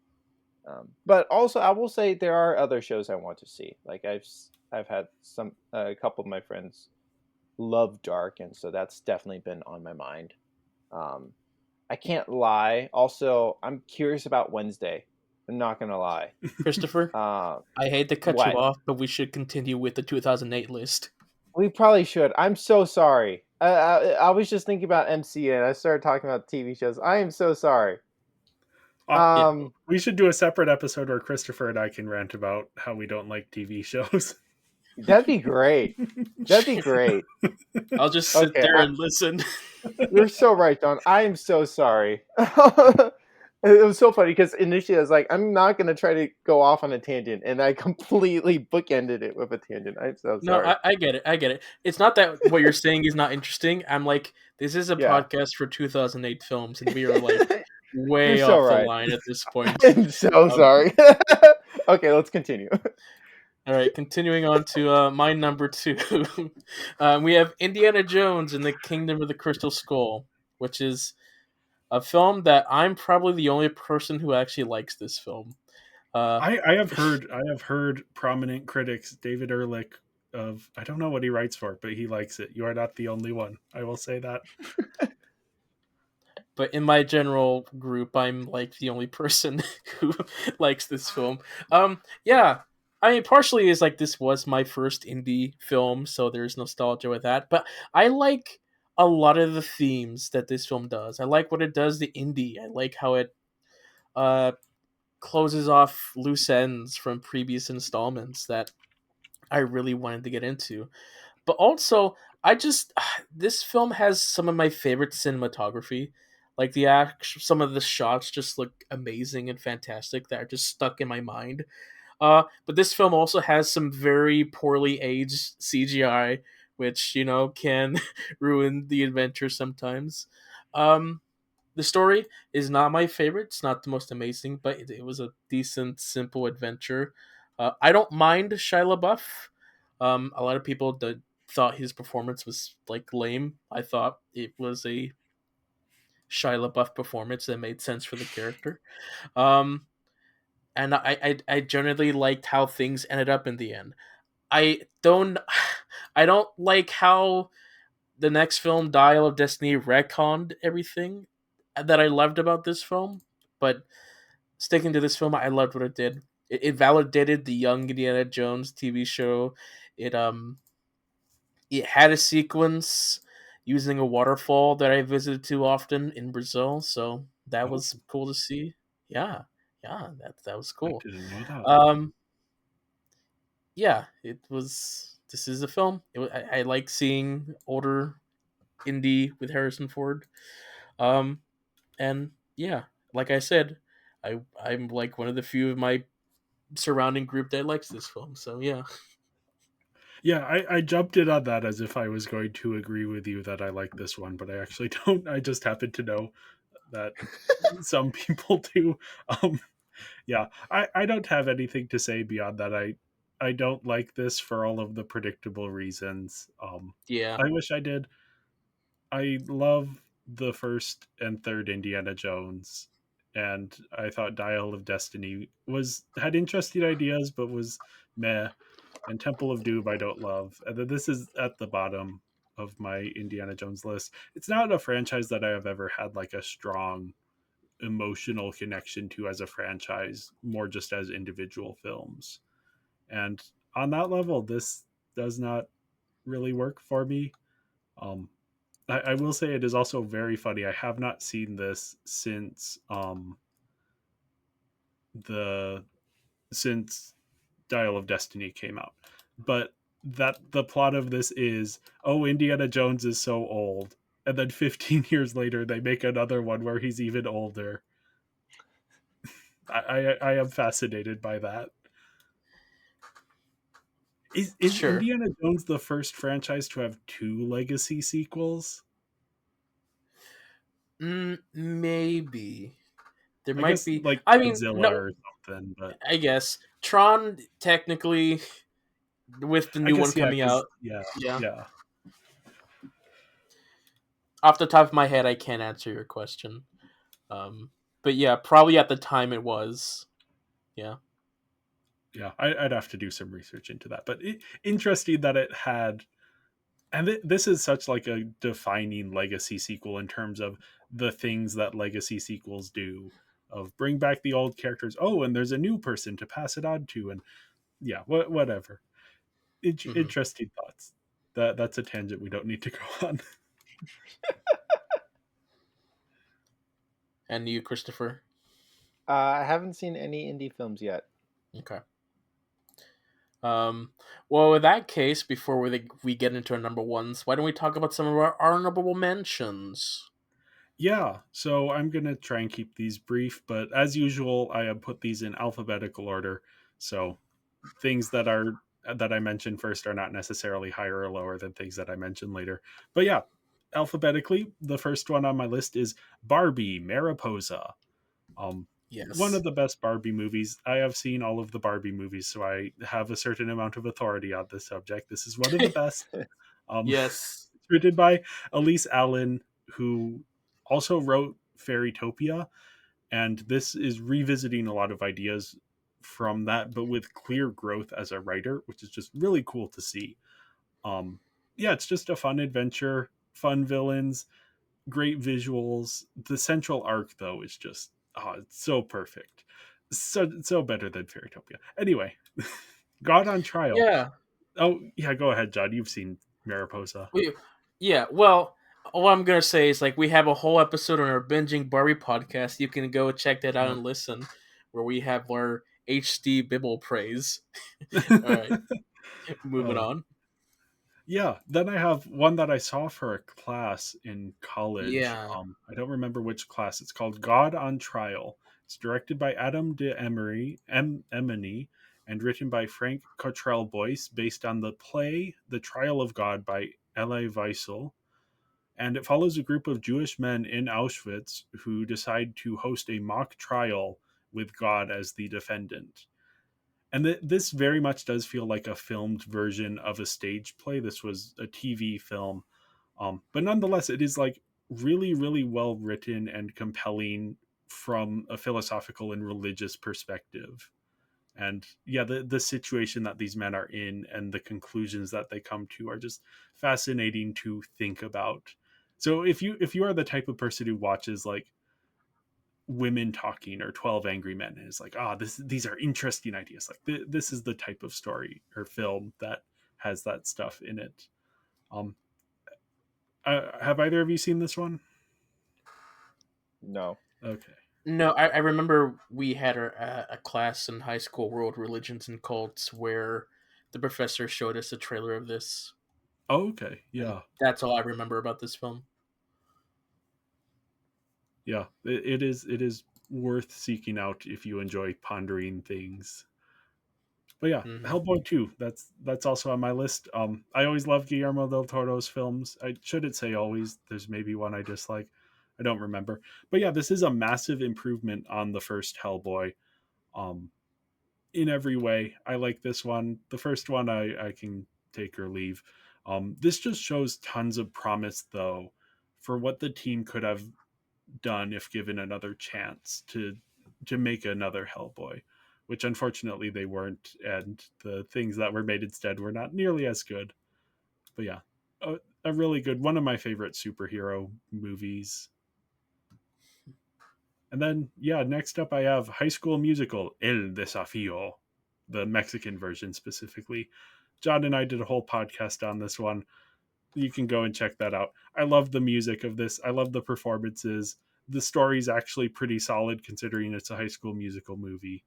Um, then I have Ponyo. This is one that would have made my list had I not been doing the theme thing. This is, of course, a Hayao Miyazaki film. It's very similar in tone to My Neighbor Totoro, maybe a little bit more intense. But yeah, of course, this has great animation, great characters, this gorgeously mysterious and amorphous story. Um, yeah, just great, Ponyo. I watched it when I was sick one time, and it was just like the perfect thing to like. I'm laying on the couch, I'm kind of drifting in and out of sleep, and then anytime I am awake, Ponyo is on the screen, and I'm like, oh, I'm feeling good that Ponyo is on the screen, even though I'm sick. Yeah, then I have Rachel Getting Married, directed by Jonathan Demme, written by Jenny Lumet, daughter of Sidney Lumet. And this follows Kim, who is a recovering addict who leaves rehab to attend her sister's wedding. Um, of course, last month I talked about Margot at the wedding. This month I have talking about a different wedding movie. I didn't love this as much, but this is still an excellent film with great performances. One of my favorite things about this is the wedding that they are planning has a whole bunch of live musicians, and so they use that as an excuse to just throughout the house as they're going through these scenes, there are musicians who are actually playing live on set. So the soundtrack for the movie is played live while the actors are acting out the scenes. And yeah, it's just this really interesting interplay. Um, yeah, anyway, I also have Rock and Rolla on my list. I am unfortunately a big fan of Guy Ritchie's films. I have issues with things, but they are undeniably very entertaining. And this one, I will shout out, has a gay character, and I don't want to spoil what that entails, but it's a very fun character. Um, and yeah, finally, I have Synecdoche, New York. This is written and directed by Charlie Kaufman and follows a playwright slash director who gets a grant and uses it to fund an ever evolving theater piece that eventually becomes its own world within a world. Um, like all Charlie Kaufman films, it's weird and ambitious, and I really like that. Um, I did find the emotions a little inaccessible, and this isn't as high on my list as it is on a lot of other people's. But this is like a really special and unique film, and I think it's worth shouting out, even if it isn't my absolute favorite. Yeah. Going back to stuff on your list, Hellboy 2. I love Ron Perlman in the role. I enjoyed this version of Hellboy. I think I might prefer the first film, but this is Okay. still a really good one that has a lot of improved elements. High School Musical at Del Desafío. Again, check out our podcast on that. I was tired throughout most of that process, so I don't have anything credible or legible to provide for this film. But there's actually three films. I believe the one you're mentioning is the Mexican version. Yes, specifically the Mexican one. Yes. Ponyo is a film. I I don't remember the specifics. My letterbox review is just goldfish and question marks. Um, which yeah, those aren't goldfish. Uh, anyway, yeah, I said previously what my thoughts on Miyazaki. Miyazaki has like a wonderful, whimsical world and design, but I prefer more plot based things. So, yeah. Um, I've not seen any of these. So I have to say I've never heard of this High School Musical movie. I did not know there were more than 3 movies. It is So on YouTube. It is with English subtitles on the lead actor's YouTube channel. Like he put it up because he was proud of his work and wanted people to be able to see it once the like DVD was discontinued, which I that's think is cool. really sweet. And yeah, that is, if you are going to watch one of them, that is the one of the three movies to watch because they all have the same script. Interesting. We did an episode on it for Binging Barbie. Go and check it out. Yeah, I don't know. My Yeah, mind is just broken right now. this was one of the times This is where a revelation to me. when we were planning this out, I was like, Benjamin Barbie, High School Musical. We're only gonna do like 3 to 4 films, and then you look at stuff up and it's like, oh, John, guess what? There's like 4 to 5 more films, foreign versions of these films, and I'm like, Yes, there's a no, Chinese one.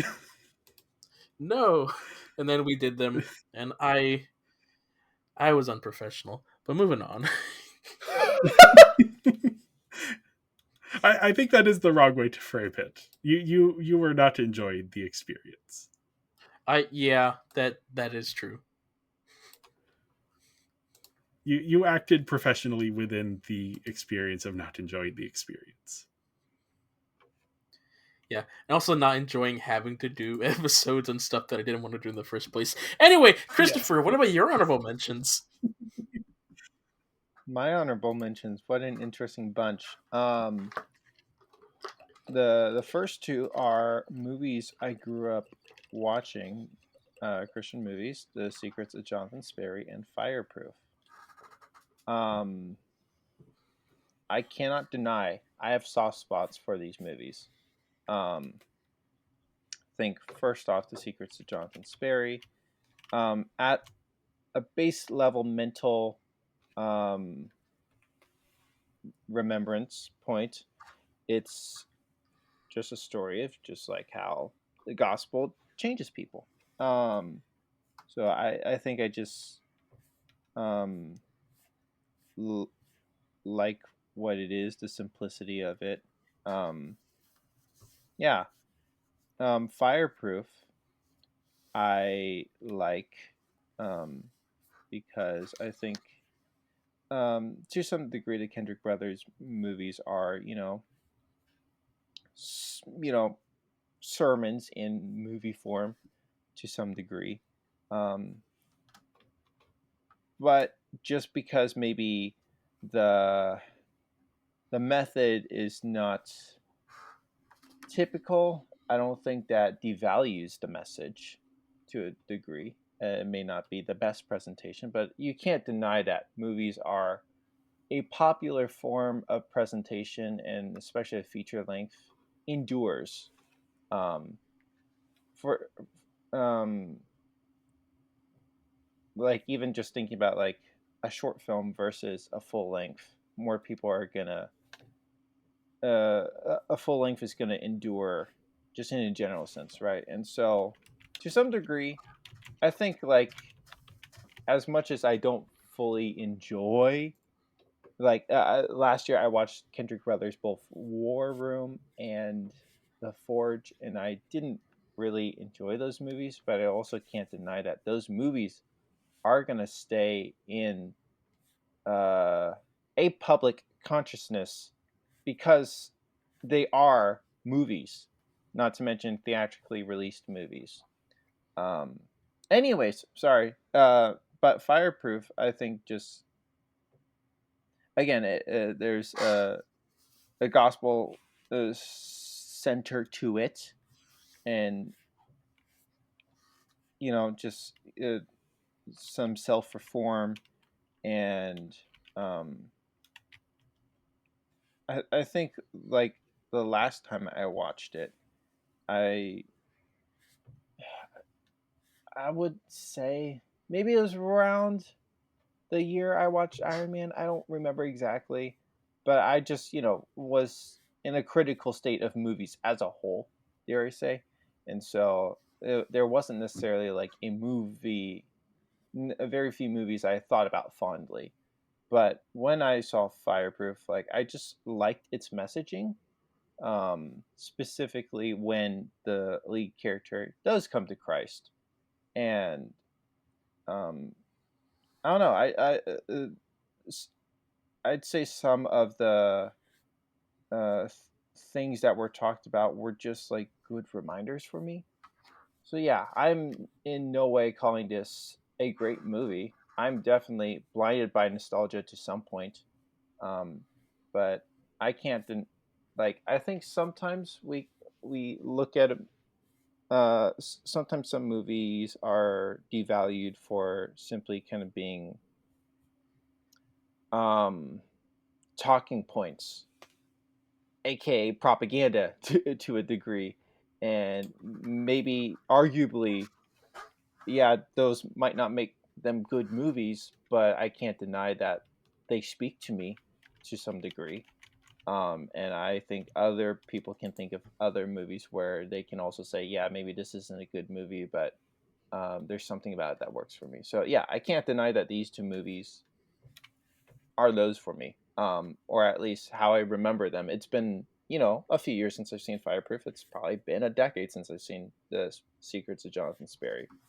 But those are the ways that they positively remain in my brain. I think these are two of the Christian movies. I'm not going to say top two, but definitely two of the ones I think more highly about. And again, yes, it probably is due to messaging. I'm definitely not looking at them from a pure cinematic frame, but yeah. Um, this is an unusual pick.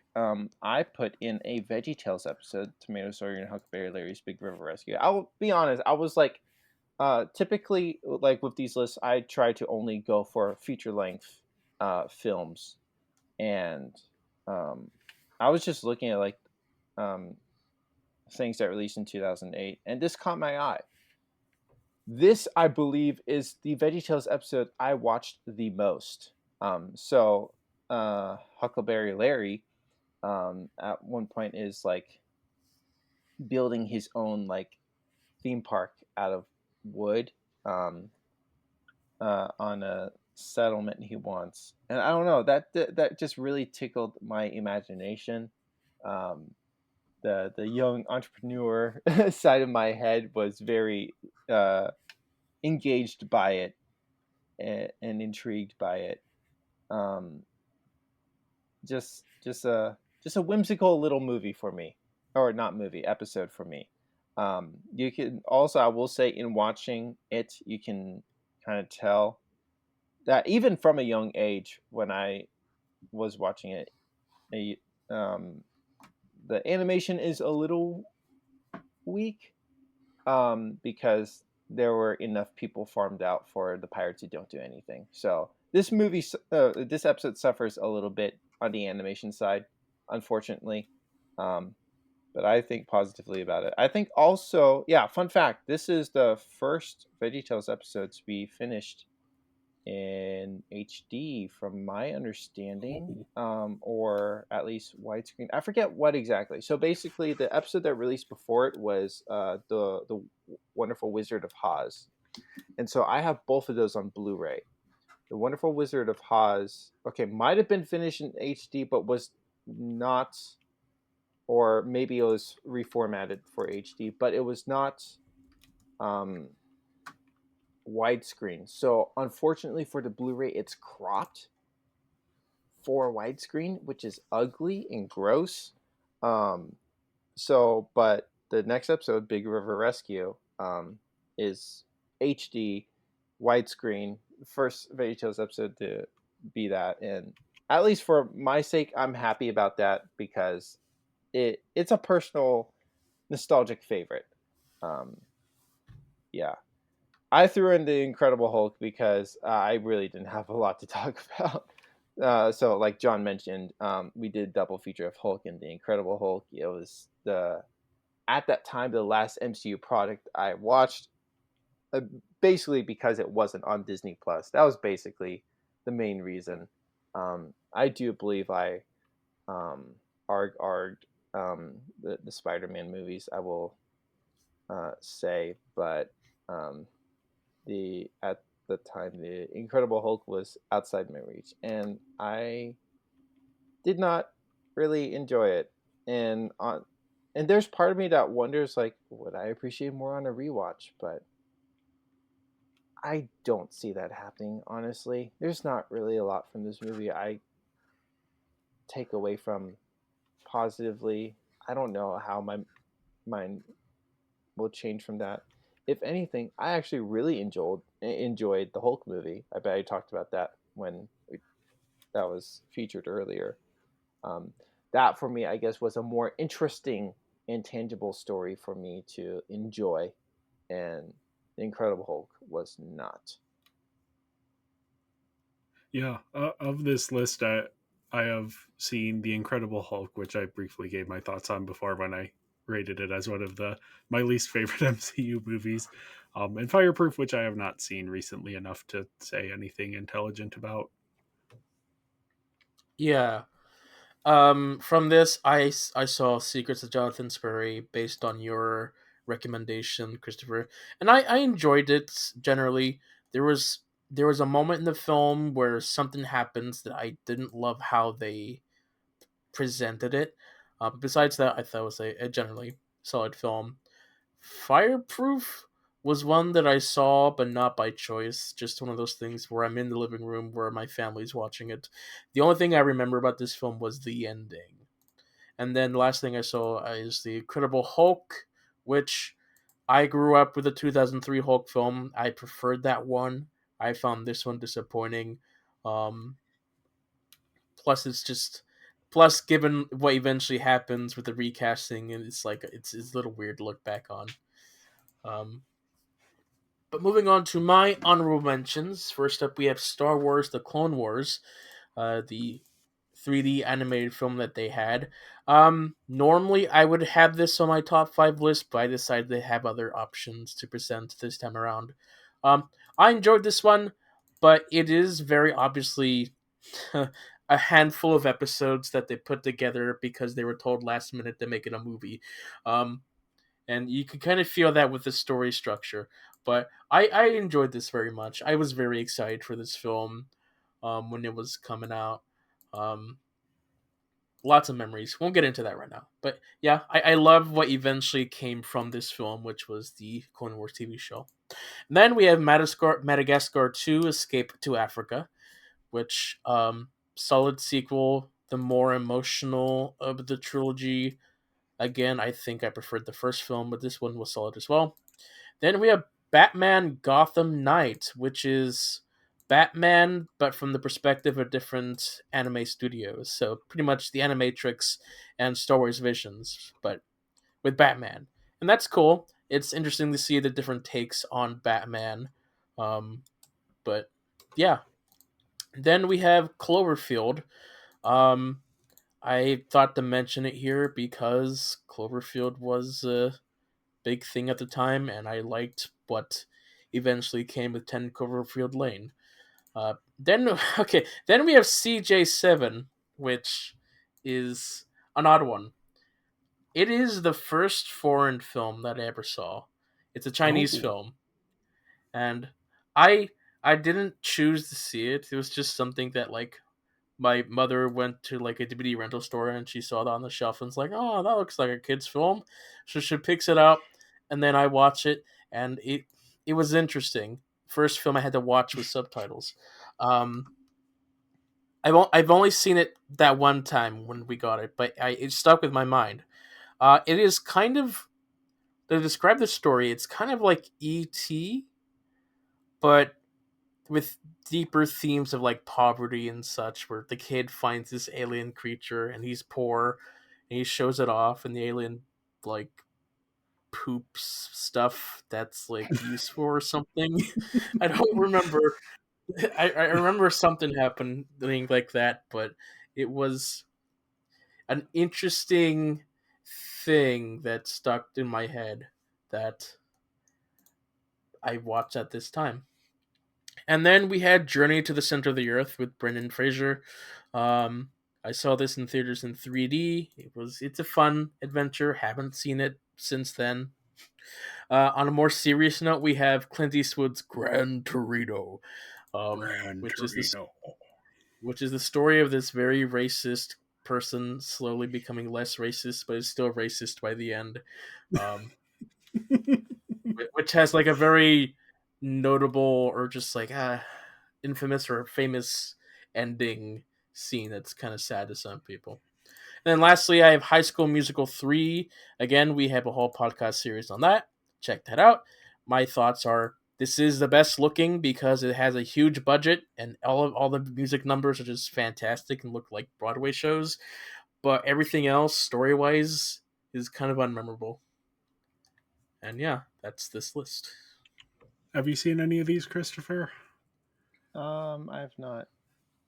I've actually I saw 3 of these in theaters when they came out. Star of the Clone Wars, Madagascar 2. Weirdly, I hadn't seen the first one at that point, and High School Musical 3. And then John, you saw Journey to the Center of the Earth in 3D in the theater. I saw it in 3D on DVD because they Me released it too. with the glasses. Yeah, and the But interesting thing about the glasses, it was blue. It was red and green instead of the yes, usual yes. red and blue. Yeah, I should see if I still have that DVD. That was fun. All right. With that, why don't we move on to our number ones? Yes, my number one, I have pulled a last minute switcheroo that I have been planning for a while. My number one is Twilight, directed by Catherine Hardwicke, written by Melissa Rosenberg, based on the novel by Stephanie Meyer. I know, I don't know if John was aware of the year that this came out, but if he was, I'm sure he was wondering why I hadn't mentioned this yet. This is why I was going to. I when we were discussing this before, there was a different movie I was going to put at my number one because it's an obvious number one. But we're going to talk about that later. So I decided instead to go with Twilight, my beloved. Uh, About 3 things I am absolutely positive. First, this film isn't particularly well liked. Second, there is a part of me, and I don't know how potent that part might be, that really resonates with it. And third, I am unconditionally and irrevocably in love with Twilight. I growing up, like I was aware of Twilight, and because I was conditioned to not like Twilight because Twilight's for girls. If I had read this when I was 15, I would have become so obsessed with it. And when I watched it last year in the theater with an audience full of people, I did become obsessed with it. This is just so fascinating. It is this perfect encapsulation of like the teenage experience, just un unfettered, unconcerned with like how it comes off, just pure id. It's fascinating. I love it. I know it's flawed, but I am fascinated with everything about this film and this series. Yeah, it captures a version of the teenage experience that feels close to my own, even though mine didn't involve vampires or werewolves or much romance at all. Um, but no, there's just like weirdly I resonated with it, and yeah, I kind of wish I had discovered this when I was a little younger because I would have loved it then. I I think I would have loved it then. I think I might have been too like, ew, no, for girls, blah. No, that's not don't believe that. Twilight is phenomenal. See it with a crowd. It's just fascinating, deeply fascinating. Also, like, the score is really good for this one, for this and the second one. Yeah. Anyway, Twilight. So when this came out, my sister was a big Twilight fan, and so she forced me to go watch this in theaters with her. Um, and I did not enjoy that experience. Then we rented the DVD a couple times throughout the years, and every time she'd force me to watch it, and I did not like those experiences. I don't really care for Twilight. I always found it to be very boring and just not my cup of tea. So, yes. Yeah, I've not seen any of the Twilight movies, but after hearing Jay's experience of seeing it in theaters in our present day, can't lie, makes me curious. Makes me curious for that experience, especially. Yeah, it is fascinating. I went rogue on binging Barbie and did a series without John on the Twilight films. So if anyone is interested for my full thoughts, I believe each episode is like at least 2.5 hours long. So Wow. you can listen to thoughts from myself and from a host of wonderful guests, Samariel and Emma and Bethany and Rachel, wonderful people who have very deep insights on the series. That is, yeah, I love it. It's so fascinating to me.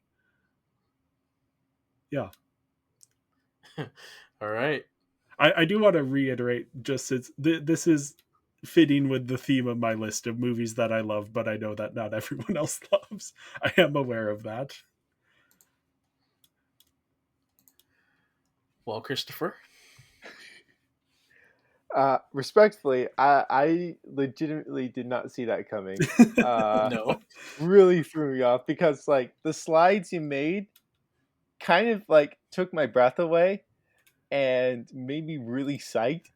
And then and then you pull that switch up, which I'm all for. That's an incredible switch up. But anyways, my favorite movie of 2008 is also my favorite movie of all time. I think there was a time when maybe at one point I was considering like Lion Witch Wardrobe. I think I mentioned that back in that episode. Um, but it's come back to this, and it's Wally. Wally is my favorite film of all time. Um, a year and a half ago, I rewatched it for like the first time in about at least half a decade. I was really like, okay, am I bluffing? Am I making this up? No, I'm not. I'm not making it up. Oh my goodness, I love this film so much. Um, yeah, it's beautiful as a whole. It's also beautifully animated, and I love the story. I think this is like I would say like I am a romantic at heart, and this movie might be a formative um, reason why. I saw this probably about a year after it hit theaters, and was obsessed with it as a young little guy. So much so that they had like a little like robot of Wally, like a toy, and I wanted it so much, and I did get it for Christmas. Oh, Yeah. Unfortunately, it was a little bit of a complicated toy, and it drained its batteries, oh. so it didn't get as much use from me as I wanted to, honestly. But I still have it. It's on my shelf. I'm looking at it. Yeah. Um. Yeah. I legitimately kind of don't know how to put it into words. I guess partially because I feel like in my mind it's so self-explanatory. Because I feel like something like Iron Man, I know like the MCU has present day baggage, I guess, and anything people say about Wally negatively, I simply do not understand. Most times I'm pretty open. Like, okay, I see what you're saying in your opinion, Wally. I if there's any criticisms, I will not understand respectfully. um, um, and also it's popular enough. So like my second favorite film is 20th Century Girl. That one isn't as popular, so that I would find myself like yapping a little more. But Wally is popular enough, and I feel like self-explanatory enough. I don't have a lot to say. I absolutely loved this film. I think also as a young little guy, I also was fascinated by space. Way less so now, but that probably scratched a little bit of an itch. And then also like the designs of the characters are awesome. Like like just simply Wally and Eve. Like what great designs for them. Um, Absolutely love. Oh my goodness. Yeah, I just love this film. So yeah, it's incredibly beautiful to look at, and great designs and incredible story and wonderful movie. I love this movie so much. Yeah, I am in the same boat as you. I put Twilight as my number one to fit with the theme, but this is my number one film of 2008, and it is on my top 10. It isn't quite my number one of all time, but it is my in my top 10 of all time. Yeah, I also remember being obsessed with this as a kid. I specifically remember being super excited about Mo, the little robot that does the cleaning. Um, but no, the whole film, I was so excited for it. I remember watching trailers and just getting so hyped up, and then seeing it in the theater, and we could only see they only had it in Spanish, but we decided it didn't really matter because 90% of the movie is Wally and Eve saying their names. So yeah, no, it is phenomenal, deeply emotional, deeply yeah, it's so much that makes filmmaking great is distilled in this one film. um Bringing in like the classic silent film style with these two characters who can't really speak in complete sentences, and so they have to express themselves in visual ways, taking inspiration from like Charlie Chaplin and Buster Keaton, but then also these like big epic space things that film is so good at capturing. And yeah, it's so phenomenal. I love it. um the end credits, something that I had never caught until I watched it as an adult, that they are telling the story of humanity's sort of re-emergence. Yeah, it's so good. So many things I love about it. I was just realizing this is the first film that I ever saw on Blu-ray way back in the day. Before we even owned a Blu-ray player, it was like at a friend's house or something that they had it, and it was like, oh, let's watch Wally. And I have not yet seen a film on 4K. I do now have a way to watch films on 4K, and I have the Criterion 4K of this. I think I know what I'm going to use as my first 4K movie. Because yeah, this is just, I mean, the opening credits where it's like playing the song from Hello Dolly, but it's given so much more weight and purpose by being over these like shots of I love it. You made a mention of like how it harkens to like silent films, and I think I would go a weird step further to maybe even say um okay, I'll say it this way. I think like this movie helped me appreciate indie movies. I don't fully want to call this an indie movie, but it is a somewhat unconventional movie for a blockbuster kind of movie, Yeah. meant for a wide audience, specifically with its lack of dialogue. And I genuinely do think like this movie has was very formative for me. That once I did step into movies, I did have this foundation that helped me appreciate uh, the a more unconventional slash not as popular side of movies. Yeah, it's interesting because yeah, this is the only Pixar, actually only like not even Disney Animation doesn't have anything in the Criterion Collection. This is the only one, and I think pretty much one of the only like blockbuster animated films in the Criterion Collection. And it fits because this is so indebted to film history and cultural legacy, and yeah, it's just weirdly the like one Pixar movie that does feel, I guess all of the Pixar movies are very special, but this one is special in a slightly different way. Mm-hmm. Yeah. This you were mentioning first.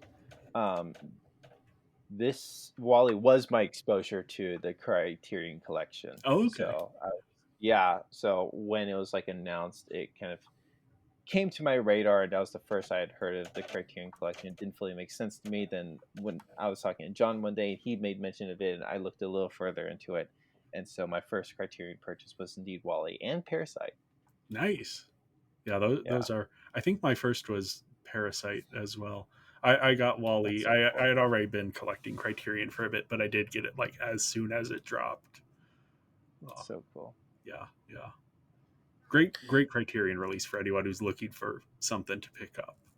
Yeah, there's so it like there's one or two features that don't carry over from the Disney releases, specifically Presto.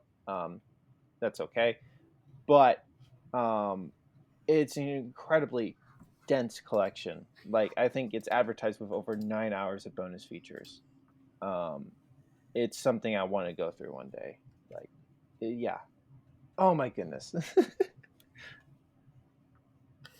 Yeah, because this was on your guys' lists.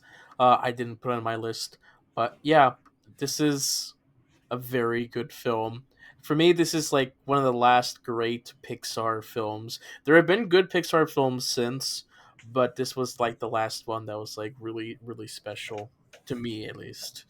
Um, yeah, I enjoyed it. I saw this one in theaters when it came out, and the thing I you brought up a memory when just talking and listening, where it's like, huh, I saw this in theaters, and when the movie ended, I ran into my elementary school bullies, and so we just talked a little about the film, and then we left. Um, yeah, no, I loved the character of Wally. This has some really great sound designs and just fun, simplistic emotions. That's done really well. Um, Futuristic, dystopian future, which it's way up my alley. But yeah, really, really great film. Yeah. You Well, you both mentioned that you guys saw it in theaters. I have never seen this movie in theaters, and there's definitely a part of me. I think I've talked about like I don't need a theatrical experience for me to enjoy a film. Like I feel like some people kind of are more inclined to, though I definitely do find myself enjoying the theatrical experience in a general sense. However, if this movie gets a theatrical release near me, I am going. That's all I know. I what a good movie. That's all. Yeah, yeah, yeah. I'd love to see this in theaters again as an adult. yeah. Well, moving on to my number one, it is The Dark Knight. Yes. When I said before, around the time of Batman Begins, that's when I became like a fan of Batman. And if that time period made me a fan of Batman, this film made me a Batman fan. So even more obsessed, specifically obsessed with the character of the Joker. Man, I went all in on Joker. I dressed up as him in Halloween. Like I was obsessed of just like every iteration. But this one was the one that like got me into it really. But yeah, this is a very important film as well, that was very popular. Probably one of my favorites, top two, top three Nolan films. Um, but also just one of the best DC films, potentially the best comic book film, depending on who you ask. But yeah, I just really liked the story. I liked a lot of the themes. It does stuff really well. It has aged very well as well. I can just rewatch this film at any point. That's just how much I really enjoyed it. Um, Yeah, I'll leave it at that. Yeah, this is one I will be brief because we have an entire episode that is basically the length of the movie talking about it. I love this film. It would have made my top five if I wasn't doing my weird theming and it wasn't already your number one. And Yeah. yeah, it's just this like complex web of characters and ideas that is rewarding to rewatch, especially as an adult when I can pick up on those things. Yeah. Again, like we have a whole podcast episode on our binging Barbie podcast. Go check that out. Um, very fun time. This is also another one that I saw in theaters. However, it took me a few weeks to watch it because it was PG-13, and so my parents were like, "We don't know if it's like appropriate or not." But after a while, they let me see it, and I loved it, loved it. I remember like this is also around the same time where I first got Facebook, and so my early days of Facebook were just me posting clips from this film. So yeah, Yeah. Very solid film. I think so. Really enjoyed the first time I watched it. For some reason, it didn't work as well for me the second time I watched it, which I was very sad about. I definitely do want to revisit it, and also I've not seen it in IMAX glory because I know the Blu-rays have like some. Well, it has the extended sequences, which I am fascinated. I don't know if it's the collection I have or if it just naturally does, but they also have like bonus features where it has like the full ratio. Oh, Um, yeah, because like out like the present release of like Batman versus Superman, it has the IMAX sequences, but in its full ratio in versus like a cropped full yeah, ratio yeah. for like many IMAX theaters, which can be distracting to some, like going from this letterbox to almost like the square. So like it kind of makes sense why a standard release isn't in its fullest, but it is cool that it is a bonus feature. Anyways, I have definitely like probably engaged in some of those sequences at some point, but I've not seen it in straight through in an for an IMAX version. um, I definitely would consider seeing this in an IMAX theater if it got like a 20th anniversary release, which I think is possible, especially kind of considering like how well some these re-releases have done. Um, but yeah, I can't deny that this is a credible, insane pace. I think it's very fascinating, like um, you know, especially seeing like what Nolan has done since with like Inception and Interstellar, kind of just like his sensibilities as with the Dark Knight beforehand, and um, honestly, even like watching Oppenheimer is a insane pace, but like it works so well. So like I think that's just like a trademark of uh, uh, when he engages in it, it's definitely one of his styles. Um, yeah, I don't know.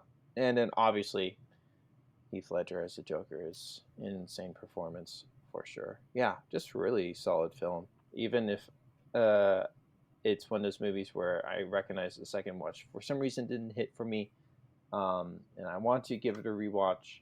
I still can't deny that. Uh, what a film! What a film! all right. Well, let's sour the mood with our least favorite films. Yeah, so my least favorite, I was gonna put The Love Guru, but I don't care enough. That's such a bad movie that I don't want to talk about. So instead, I'm gonna talk about something that I don't absolutely hate, but I kind of dislike that it exists in the first place. This is Ghost in the Shell 2.0. This is a semi remake of Mamoru Oshii's Ghost in the Shell. It's mostly the same footage, though with a weird orange filter to make it look a little less like The Matrix, and some scenes have been redone in stiff mid 2000s CG. Um, this is mostly here because, to my shame, this was the version of the film that I first watched before I saw the original Ghost in the Shell as intended. Um, yeah, I didn't realize when I bought it that it wasn't just like I assumed it was like a restoration or something, not a new Mm. thing. Um, it's far from the worst remake of Ghost in the Shell out there, but it is undeniably inferior. Um, the CG stuff is bad compared to the original animation. The orange filter just kind of obscures the original coloring and makes detail less apparent. I don't hate the orange filter, but it yeah, it doesn't really add anything. Yeah, it's just an inferior way to watch a film that already exists and is widely available in its original format. So yeah, this is almost more PSA than like worst movie of like, don't watch this version, watch the original version. Mhm. If this is the only version, if you're on a deserted island and you can only access Ghost in the Shell 2.0, it's a perfectly fine way to watch Ghost in the Shell. But again, the original Ghost in the Shell exists, and that is the better way to engage with it. I've only seen the original one. I thought about seeing this one because I thought it's a sequel, but I guess it's not. So I'm less There likely is a to watch it. sequel called Ghost in the Shell 2 Innocence. Huh. This specifically is a remake, though, Okay. or not even really remake, just like new filter with some scenes. Yeah, yeah. Like there is no reason to watch this if you are curious to compare it to the original. You can find all of the differences online, and they're not that much besides the orange filter. I put it at my bottom, Camp Rock. I saw this late 2020. I know a lot of people have nostalgia for it. I don't. Um, and that's fine. I think to some degree it's charming to some degree. I think like when I talked about Big River Rescue, I talked about, with Larry building his little theme park and how that excited my imagination, and I can imagine how this excited the imagination of youngsters wanting to be in a band and sing or whatever, and maybe even imagining falling in love. But um, yeah, just I think it's just so interesting because again, a lot of people have nostalgia, and it's so interesting. I feel like this is like the first episode where I've talked the most about nostalgia about like these movies for me. So 2008, great year for me. but but then when you come across something with nostalgia, and I think I've made it clear with the other movies I've talked about, that there is nostalgia bias. I'm not here to declare the Pirates Who Don't Do Anything is a great movie, top five movie of 2008, and it must be on everyone's top five. I'm not saying that. I'm just saying it's a movie I watched when I was young that I really like, and I still like, and I am nostalgic for. And I recognize that to be the case with Camp Rock for many people. So I think it's interesting when um, there's kind of like that duality of nostalgia and not nostalgia. So this is not nostalgic for me. And I don't care that much for it. I cared enough to watch the sequel, but I think also my roommates wanted to watch the sequel, so I more or less just watched it with them, kind of thing. Um, so yeah, I think it definitely has some sense of charm, but I think it is more for those who grew up watching it, and so it doesn't fully work for me. Honestly, I was kind of debating whether to do Camp Rock or Incredible Hulk.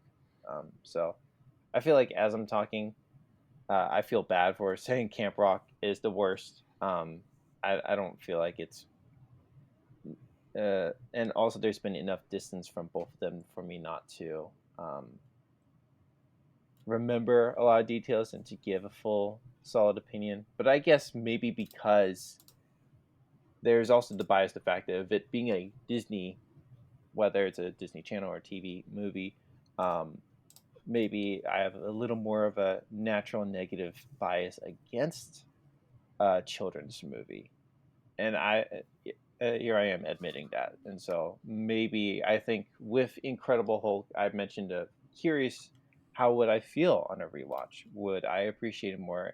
And very much doubting I would, but I feel like there could be a greater chance of appreciating the Incredible Hulk more than I would Camp Rock. But who knows? Maybe the future will play jokes on me, and maybe I will come to appreciate Camp Rock more than the Incredible Hulk.